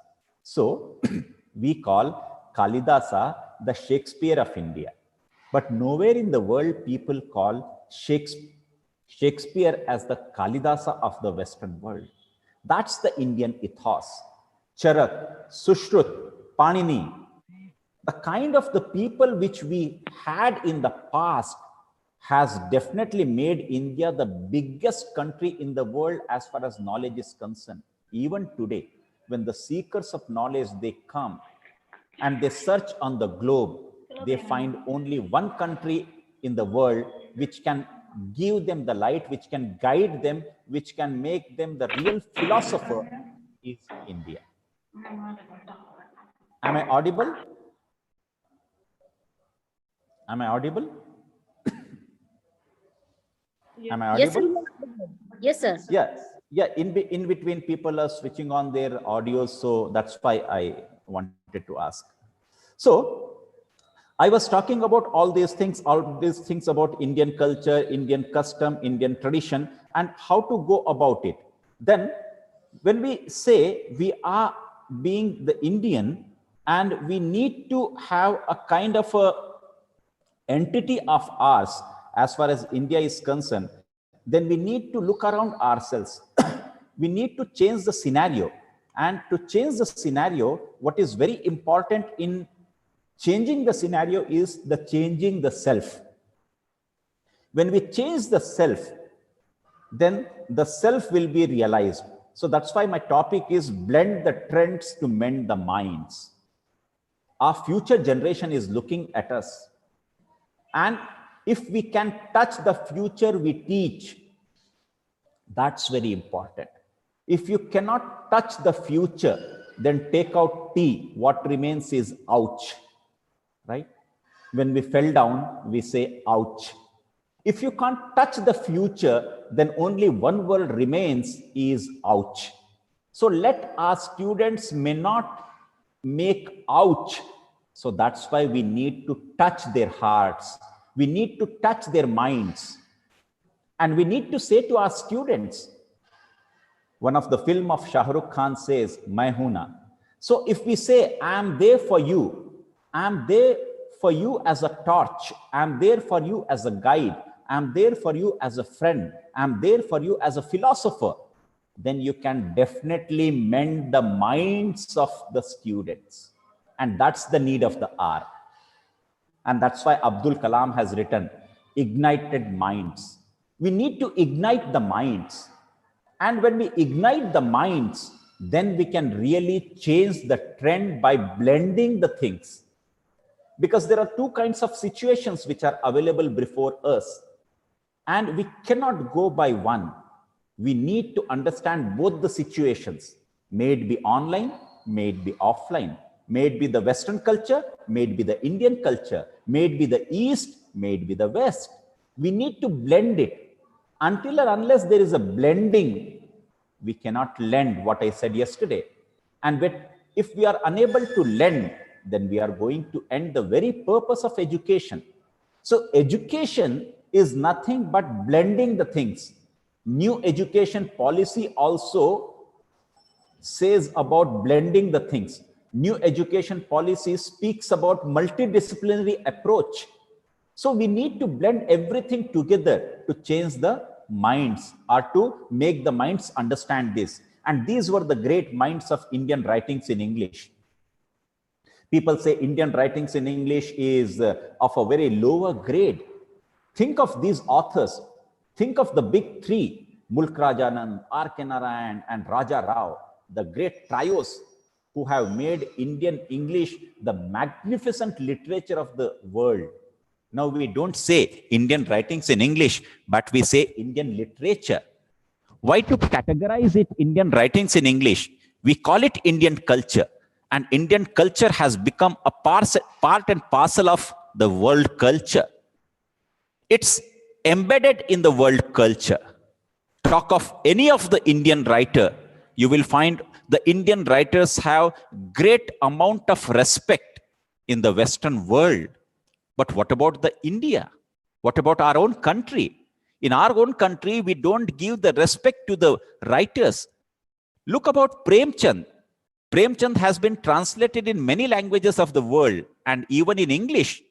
And in English literature, in many of the universities, we are studying Premchand. We are studying so many other Indian authors, the translated version. Mohan Rakesh, we are studying it. So this is what changing the trend and then mending the minds. This is what is the need of the hour. As far as Indian writings in English is concerned, there were many thematic analysis which came into existence. Many themes came into existence.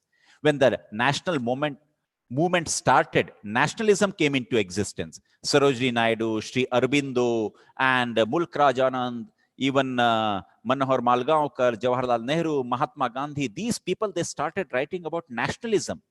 Because nationalism was the only thing wherein all these writers, they concentrated. The discovery of India. See the Indian history in the discovery of India. And when we read Sri Aurobindo, we need to understand the Indian ethos. When we study Sarojini Naidu, the basic Indian ethos, the fisherman, the folk, the village, entire thing which is going around you will make you understand what a country India is. And then after nationalism, we started looking towards individual and society. And when we talk about individual society, yesterday Dr. Mutul talked about Arun Joshi, on whom I have researched. My PhD is on Arun Joshi. Arun Joshi has taken the Western concept of existentialism, alienation. So through alienation, he wanted to make the people understand that alienation is a Western concept. It's not Indian concept. And he, in his all the 5 novels, if you read Arun Joshi, you will find all the 5 novels of Arun Joshi have a great deal of impact of the Bhagavad Gita. And in Indian system, there is no alienation, right? But later on, when the Western writers started writing about individual, society, individualism, existentialism, this existentialism came to India, and many authors, they started writing about the very spirit of existence. Who am I? From where I have come? What's my purpose? What am I? All these things, they came into existence. And in Hindi, there is a beautiful song which goes like this. आईने के 100 टुकड़े हमने करके देखे हैं, भीड़ में भी तन्हा है, 100 में भी अकेले हैं. Nothing more could be understood about alienation than this particular song. The very line says, if you make pieces of the mirror, then even in the crowd you are alone. Even everywhere you feel as if you are alone. But Indian ethos says you are not alone. There is another I inside you. So every individual has to understand, I love the I in me.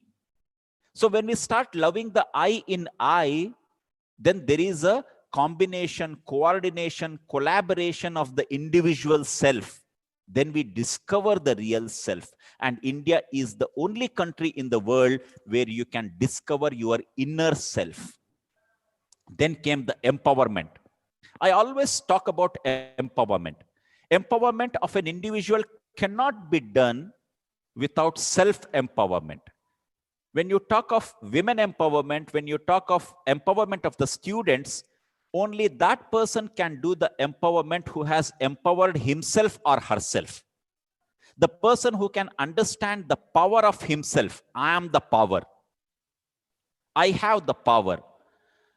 So that person can empower other people. So women empowerment started as a theme wherein Bharti Mukherjee, Manju Kapoor, Shobha De, Shashi Deshpande, Anita Desai, Kiran Desai, they came out with various novels wherein women empowerment has taken the mainstream. And then came urbanization. Manohar Malgaonkar, Khushwant Singh, Amitabh Ghosh, Vikas Swarup, all these writers, when they write, they do a great deal of research. And without research, nobody can write. If you read Salman Rushdie and Amitabh Ghosh, you will find them as historians. They are speaking as if they are the historians. They are narrating everything of the history. Without research, this cannot be done. And then came East and West encounter with R.K. Narayan, Ruth Pravar Jhabwala, Jhumpa Lahiri, Bharti Mukherjee, and Anita Desai. And then Indian ethos, Indianness, in once again R.K. Narayan, right? The Malgudi days, V.S. Naipaul, Shashi Tharoor, all these writers, they emerged as the wonderful bouquet of Indian culture. You cannot compare any author with any particular author because every individual author has his own style of writing. When Mrs. Murthy was taking interview of Shashi Tharoor, she told Shashi, I can't understand your English because your English is so polished and your English is for learned few. But my English is for the common Indian. And that's what T.S. Eliot has said. I write poems for the learned few. When you write for the learned few, only you are exposed to the learned few. What about the masses? We need to understand one thing, that masses to the classes and classes to the masses. That's the slogan. We need to train our students to go out of the classes to the masses, and then the masses should come from the society to the classes. So there has to be a coordination, collaboration, culmination, amalgamation of masses and the classes. That's the change we need in India. And then comes the liberty. Raja Rao, Rabindranath Tagore, they spoke about this. Voice of the marginalized, Mulk Rajanand, Mahashweta Devi, Arvind Adiga. In Rigveda, it is said, in the beginning, there was no center. In the beginning, there was no margin. In the middle, there is no margin. In the middle, there is no center. At the end, there is no margin. At the end, there is no center. So then who is marginalized? If you ask the marginalized people, are you marginalized? They'll say, we are the original and you are the duplicate. Whom we call the marginals, they are the real originals. They are the real aboriginals. Maybe they are marginal because your society says they are marginal. But in their society, they are at the center, and we so-called civilized people are at the margin. So where is the margin? Where is the center? So myth and mythology, these were taken up by R.K. Narayan, Arundhati Roy, Rudyard Kipling, Raja Rao.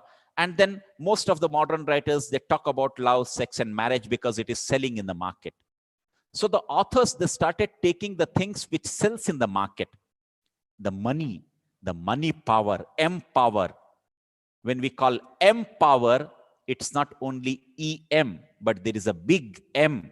So money power is the thing which controls the entire scenario. And to bring all these things into the modern context, into the modern situation, that's the basic need of the hour. As Vishal Bharadwaj has made many movies of Shakespearean tragedies, Onkara, Haidar, Makbul, all these films were made on the tragedies of Shakespeare. But he has taken the plot from them and he has re-narrated the plot into the Indian context. And that's where we can understand Shakespeare in the present context than understanding Shakespeare by reading Shakespeare. So this is what we have to do to change the trend. And the contemporary modern world leads us to the contemporary situation, the gay relationship, the marital affairs, the family issue, the cultural conflict, alienation, social problems. All these, they emerged in the Indian authors. And nowadays, there is a boom of scholars, those who want to really work on Indian authors. And even I have seen many of the foreign scholars are working on Indian authors. So the contemporary issues have been taken up. Even in literature and language, we used to focus on all these things.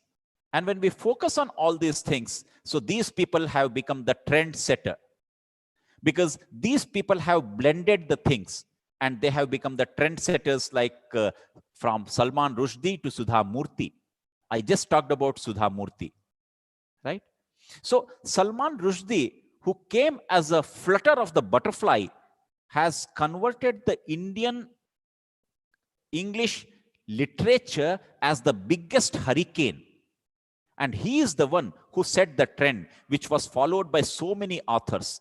Chutnification, the coinage of the new words. Even Mulk Anand has started it long back by coining new words. So coinages of new words has taken a new identity, has given a new identity to Indian writings in English.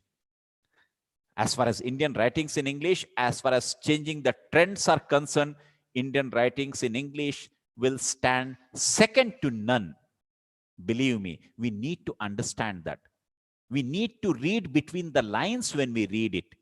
Upamanyu Chatterjee, Vikram Seth, a suitable boy. What kind of a novel is this, right? So when you understand that, the Indianness has to emerge out of you.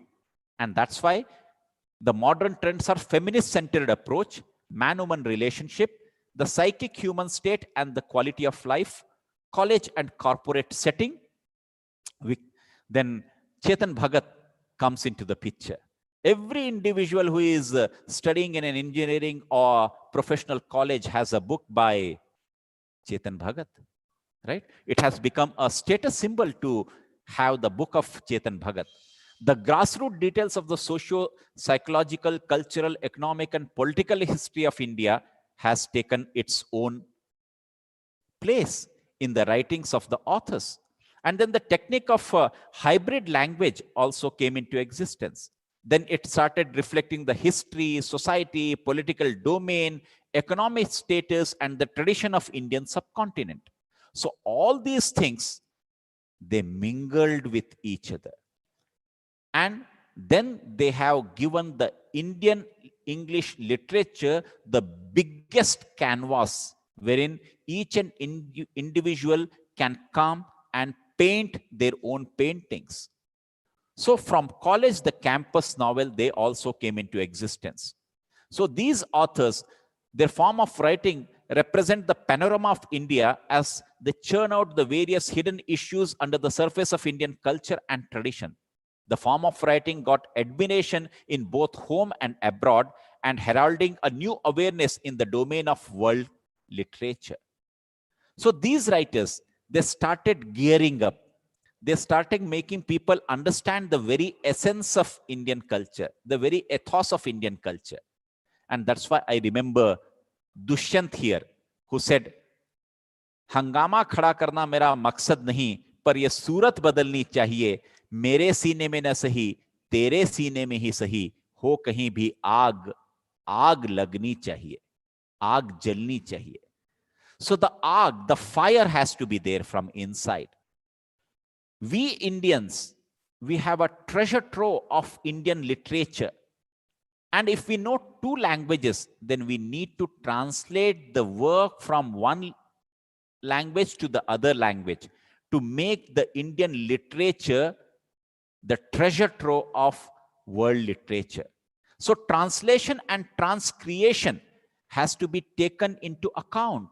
And we need to make the students understand this particular fact that there are so many literature which are available in various other languages. They need to be translated into the target language, which we call it as English. But gone are the days when we say English is the target language. NEP 2020 has given wonderful platform to the Indian languages.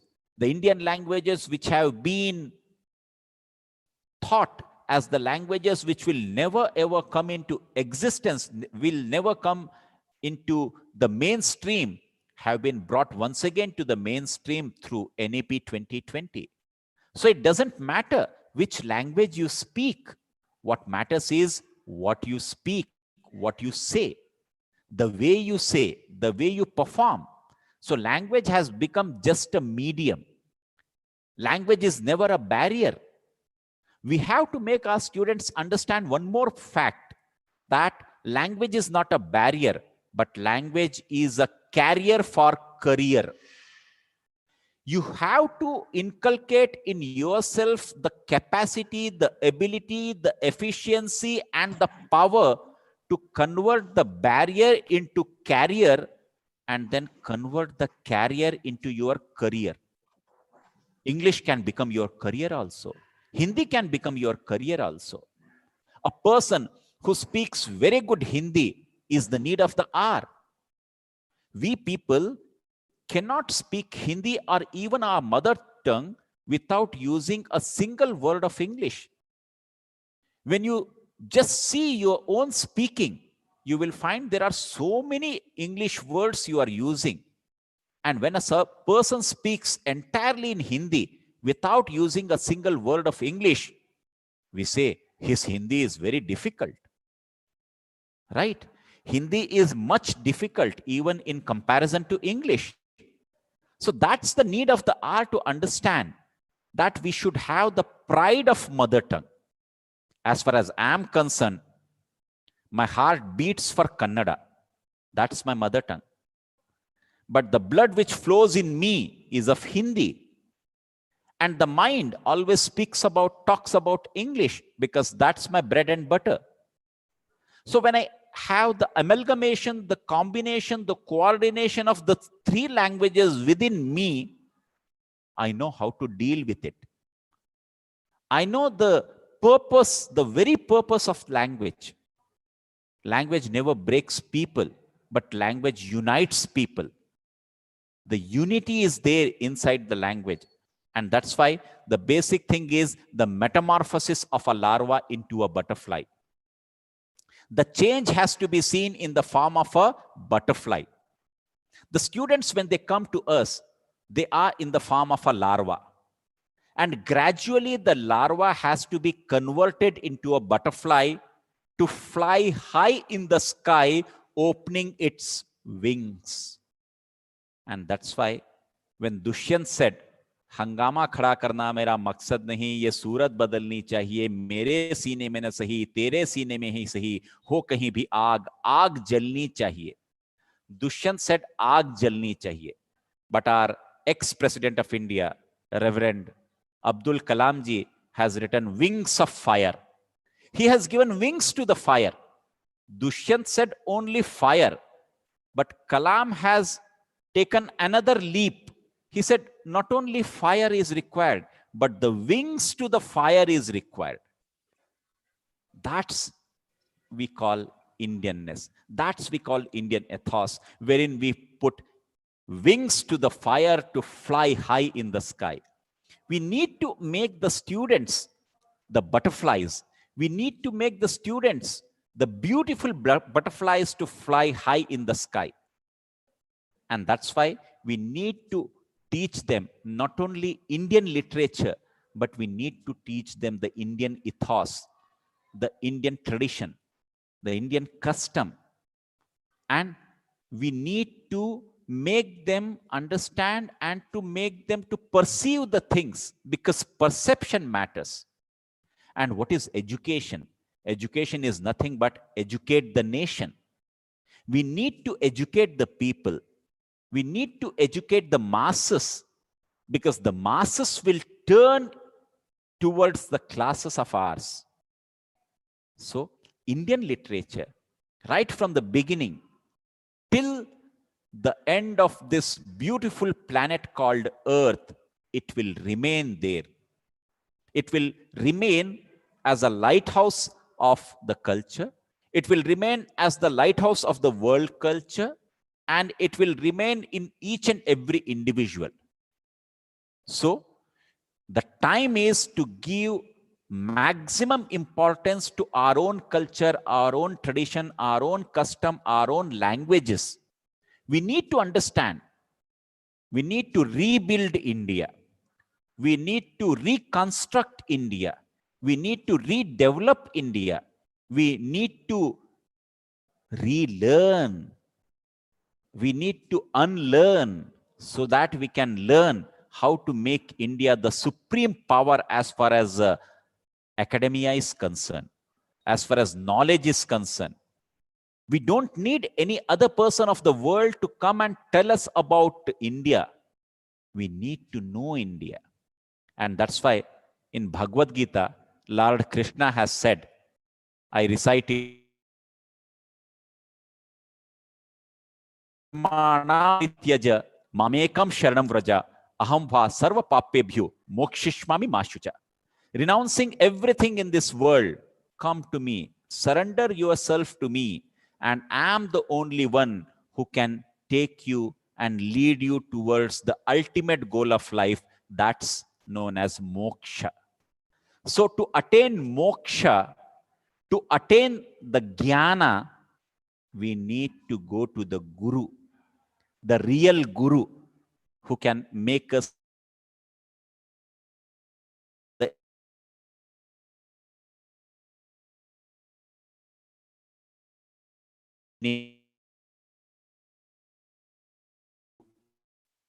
So when the uniqueness is there, then the uniqueness has to be tapped. The uniqueness has to be seen. the weakness has to be understood. Then only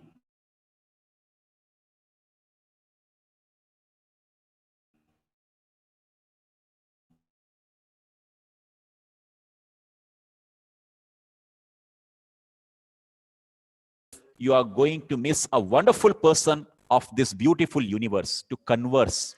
And the wonderful person with whom you can converse is none other than you. So be a friend of yourself. Be a guide of yourself.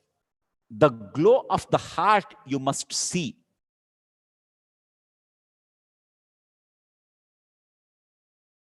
Then everywhere, like the water flows, we need to flow like that. And that's what Indian culture teaches us. Indian culture says, ठहरे हुए पानी में तो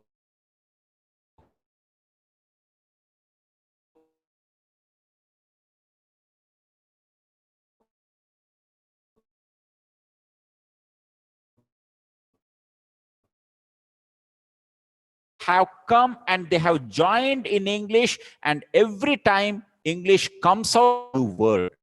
Some of my friends asked me, which is the best dictionary in the world? I said, the best dictionary in the world is still there in the press. Because once the dictionary comes out of the press, it becomes outdated because there are so many new words which emerges. That's why Oxford brings new edition every time, including so many words from so many languages. And this pandemic has given us so many new words.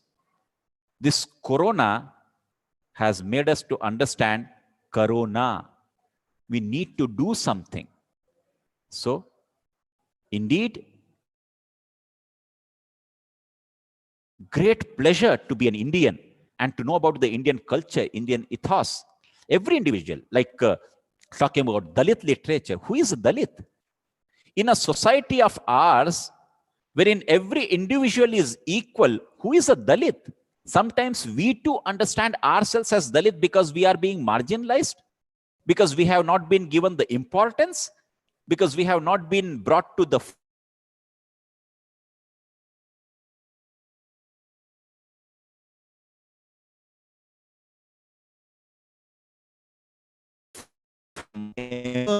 interness. If you are not together, then you will never gather. So gathering the spirit, gathering the essence is the need of the hour. With that, I take your leave and thank you very much for listening to me and giving me the platform. And now I am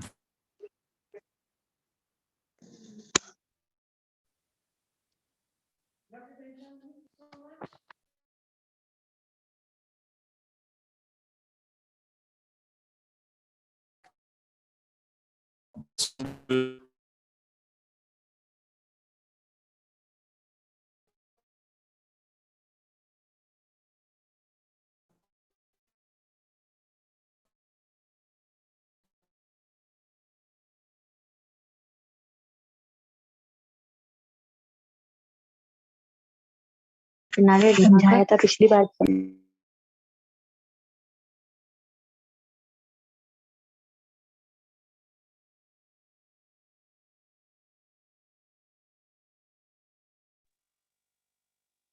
Dr. Ghansham?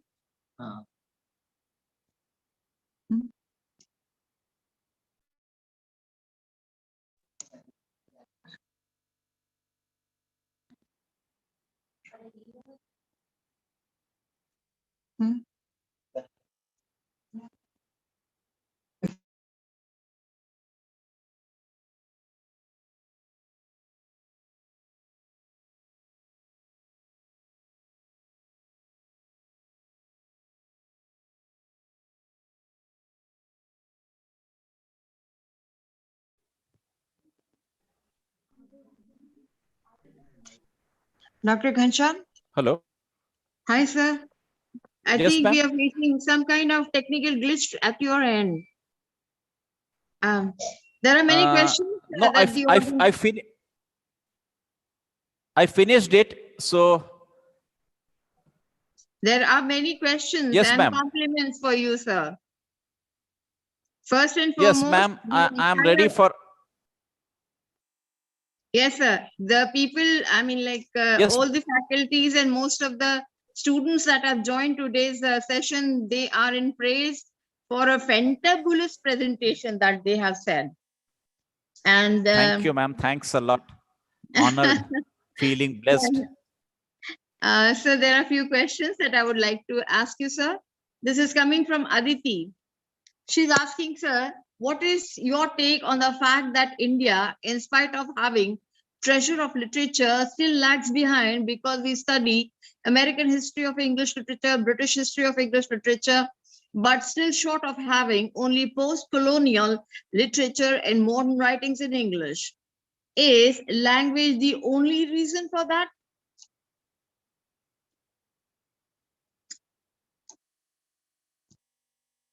Sir. There are many reasons. The basic reasons are, am I audible, ma'am?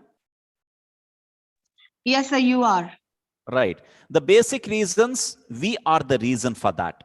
Because we haven't produced anything. When I visited Dhvanyaloka, where Dr. C.D. Narasimhaiah was there, the great critic of Indian writings in English, when I interacted with him, he said Dhvanyaloka is the center for the Indian people to come and study and to write something so that we can give it to the world literature. Only we are reading post-colonial literature because we Indians, we never take pride on our own things until and unless some foreigner comes and tells us, no, your country is a wonderful country, you know, and you have these treasures.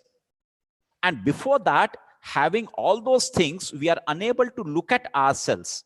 So the entire fault lies in us. And then the second one. The second fault lies in our own reverend, respected, with due respect to the teachers. Those who always look down upon Indian writings in English. They never encourage the Indianness of English, the Indian literature, basically. And that's why many of our universities are suffering from this. And after a long gap, you will find Indian writings in English has been introduced, but that too only with few authors. Why can't we make our own culture visible to the people? Why to read American literature? Why to read British literature? Why can't we have entire MA in English literature with Indian literature? We can have that. We have ample of resources for that. And the resources could be produced also. So my takeaway is it depends on each and every right. Yes, ma'am. You're fading away, sir. Back again. Dr. Yes, I'm back there. I'm there. Okay, all right. Yeah, I'm there. Yeah, another question being asked is, sir, how would you assess most of the original matter lost in translation? Right. The original matter lost in translation. Translation is also translation is also transcreation. Why do you look at the translated version as the entire replica of the original? Why can't you see it from a different perspective? When the translator translates it, right? The translator is not the real writer. So he thinks, he believes, and he has used his own mind and heart into it. So the entire translation may not be in toto the same, but it's transcreation. So we must understand the creation of the translator.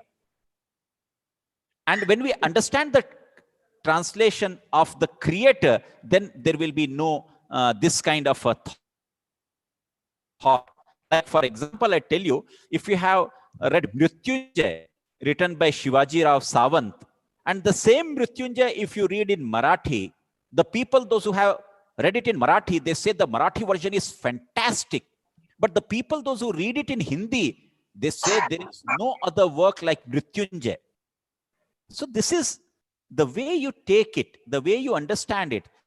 The translator gives you a kind of a space to understand his own way of writing also. So we need to take that into consideration. Dr. Geeta Sharma has asked, sir, we are witnessing a resurgence of Indian mythology at the very center of the narrative. For example, in the novels of Amish Tripathi, people feel that it is a marketing gimmick. What is your take on this? I told you, market is the basic thing. Money is there. But at the same time, money and mythology, they are blended together, right? Through Amish Tripathi, at least we are coming in contact with our own mythological stories. Even see Girish Karnad, he has also taken the mythological concepts in his dramas. But it doesn't mean all the time only money is there. Why can't we see it?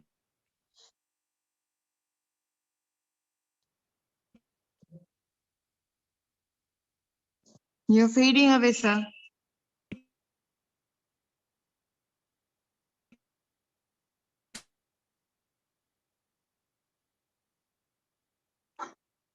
Dr. Ghanshyam, am I audible to you? Sir, you have faded back again.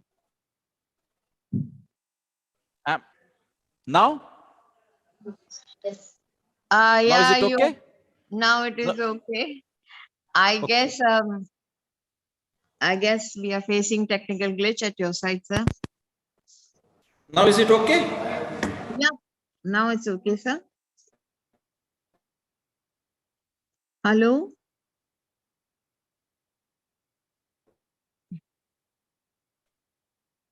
Dr. Ghanshyam?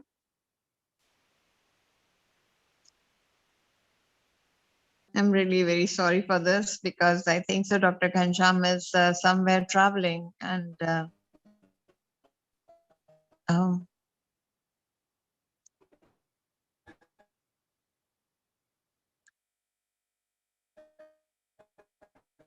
anyway, we'd like to thank Dr. Ghanshyam, and I'm sorry that your questions remain unanswered. Perhaps whenever I have a conversation over the phone, I will ask him your questions and just type it out for you in the group. Thank you so much, Dr. Ghanshyam. And now I would like to request Dr. Sunita Vahel, the session chair, to give her reflections, please. Good afternoon, everyone. It was really a very enlightening session. It started with literature and it ended on philosophy. And I wish Professor Ghanshyam could hear us. We were really mesmerized, right from the topic, the title, and the last words. They were really very, very enlightening. And he says that changing the trends to mend the mind. That is, the change begins from us only. Tennyson has already said that old traditions give change, giving way to new. So old things have to be changed. And he not only says discovering and rediscovering, learning and unlearning. This is what we have to learn, that what we have to pick up and what we have to leave. And besides, his heart beats for his motherland. This is the most beautiful thing about his lecture. He has told us what we know already, but which we are to be reminded again and again, that we have a country with a great cultural heritage. We have the Vedas, the Gita, the Mahabharata, Upanishads, from which we can learn a lot. And these are not only religion, these are the basic principles of life. There is no question which has not been answered in Gita. Whenever you have a problem, you can always consult Gita. The second thing that he emphasized is the student-teacher role. In the morning also, we had a session with Ms. Noor Arifa Drajati from Indonesia. She has also insisted the same thing, that there's a very beautiful relationship between the teacher and the taught. And if the student has not understood, the teacher has certainly failed somewhere. So it is for us to teach them in such a manner that they get some interest in the subject. And plus, we can't leave our culture, which is very, very rich. It is the time has come that he told them the importance of our culture. And he has given a very intelligent point about translation, that why not the Indian literature be translated in English, not only English, in other languages also. Let the whole world know that what our culture is. And language is never, never a barrier. It is a carrier to make a career. This is what he said. This is simply a very beautiful description of the importance of the language. And once you learn a language, it can always be used to make a very good career into it. He has spoken about the Indian writers. He has made a very good point when he says that we always call that Kalidas is the Shakespeare. Why not Shakespeare? Why do we say that Kalidas is the Shakespeare? We should learn to appreciate our own literature, our own culture, and only when we learn, we change, that we can bring about a radical change. So as far as for the students and the teacher is concerned, the only thing is change yourself. When you change, you look for the answers, not in the books, but into your own heart. And only then you will get the answers there. And of course, the teachers are always there. They are your friend, philosopher, and guide. And only when we change our perspective, we change our vision. And plus, in this new time, pandemic time, we ought to be very, very savvy, techno savvy. And this is, we are learning new things which we had never imagined, We are learning the smart ways, and definitely we will find out a way. It was really a very, very enlightening lecture, and it was a sort of a combination of literature plus the Indian philosophy plus what he has taught about Indian traditions. It is really heartening to note that his heart beats for India, our motherland. And our youngsters also should understand that, yes, we can always look towards the West, but our roots are in the East only. Thank you so much. Thank you. Thank you, ma'am. Now, I would like to call Professor Deepika Patidar for the vote of thanks. Professor Deepika. Thank you, ma'am. On behalf of the organizing team, it's my privilege to propose a vote of thanks. I would like to thank our webinar speaker, Dr. G.A. Ghanshyam, for enlightening us with his knowledge. Today's webinar was full of how contemporary changes are impacting literature in English and English language teaching. It gave deep insights into the topic and also revealed some interesting facts. You have indeed put best of your efforts to make this lecture memorable, and we have gained immense knowledge on how these changes are implicable in mending the minds. Thank you for sharing your immense knowledge, sir. Over to you, ma'am. Thank you so much, all of you. Now the sessions are officially closed, and we have come to an end of the 2 days international webinar. And I hope you had a great learning experience. I have already sent the feedback link in your official groups. Please fill out those feedback links. And thank you very much for being with us. We are indeed honored and grateful for your gracious presence amongst us. Jai Hind, Namaskar.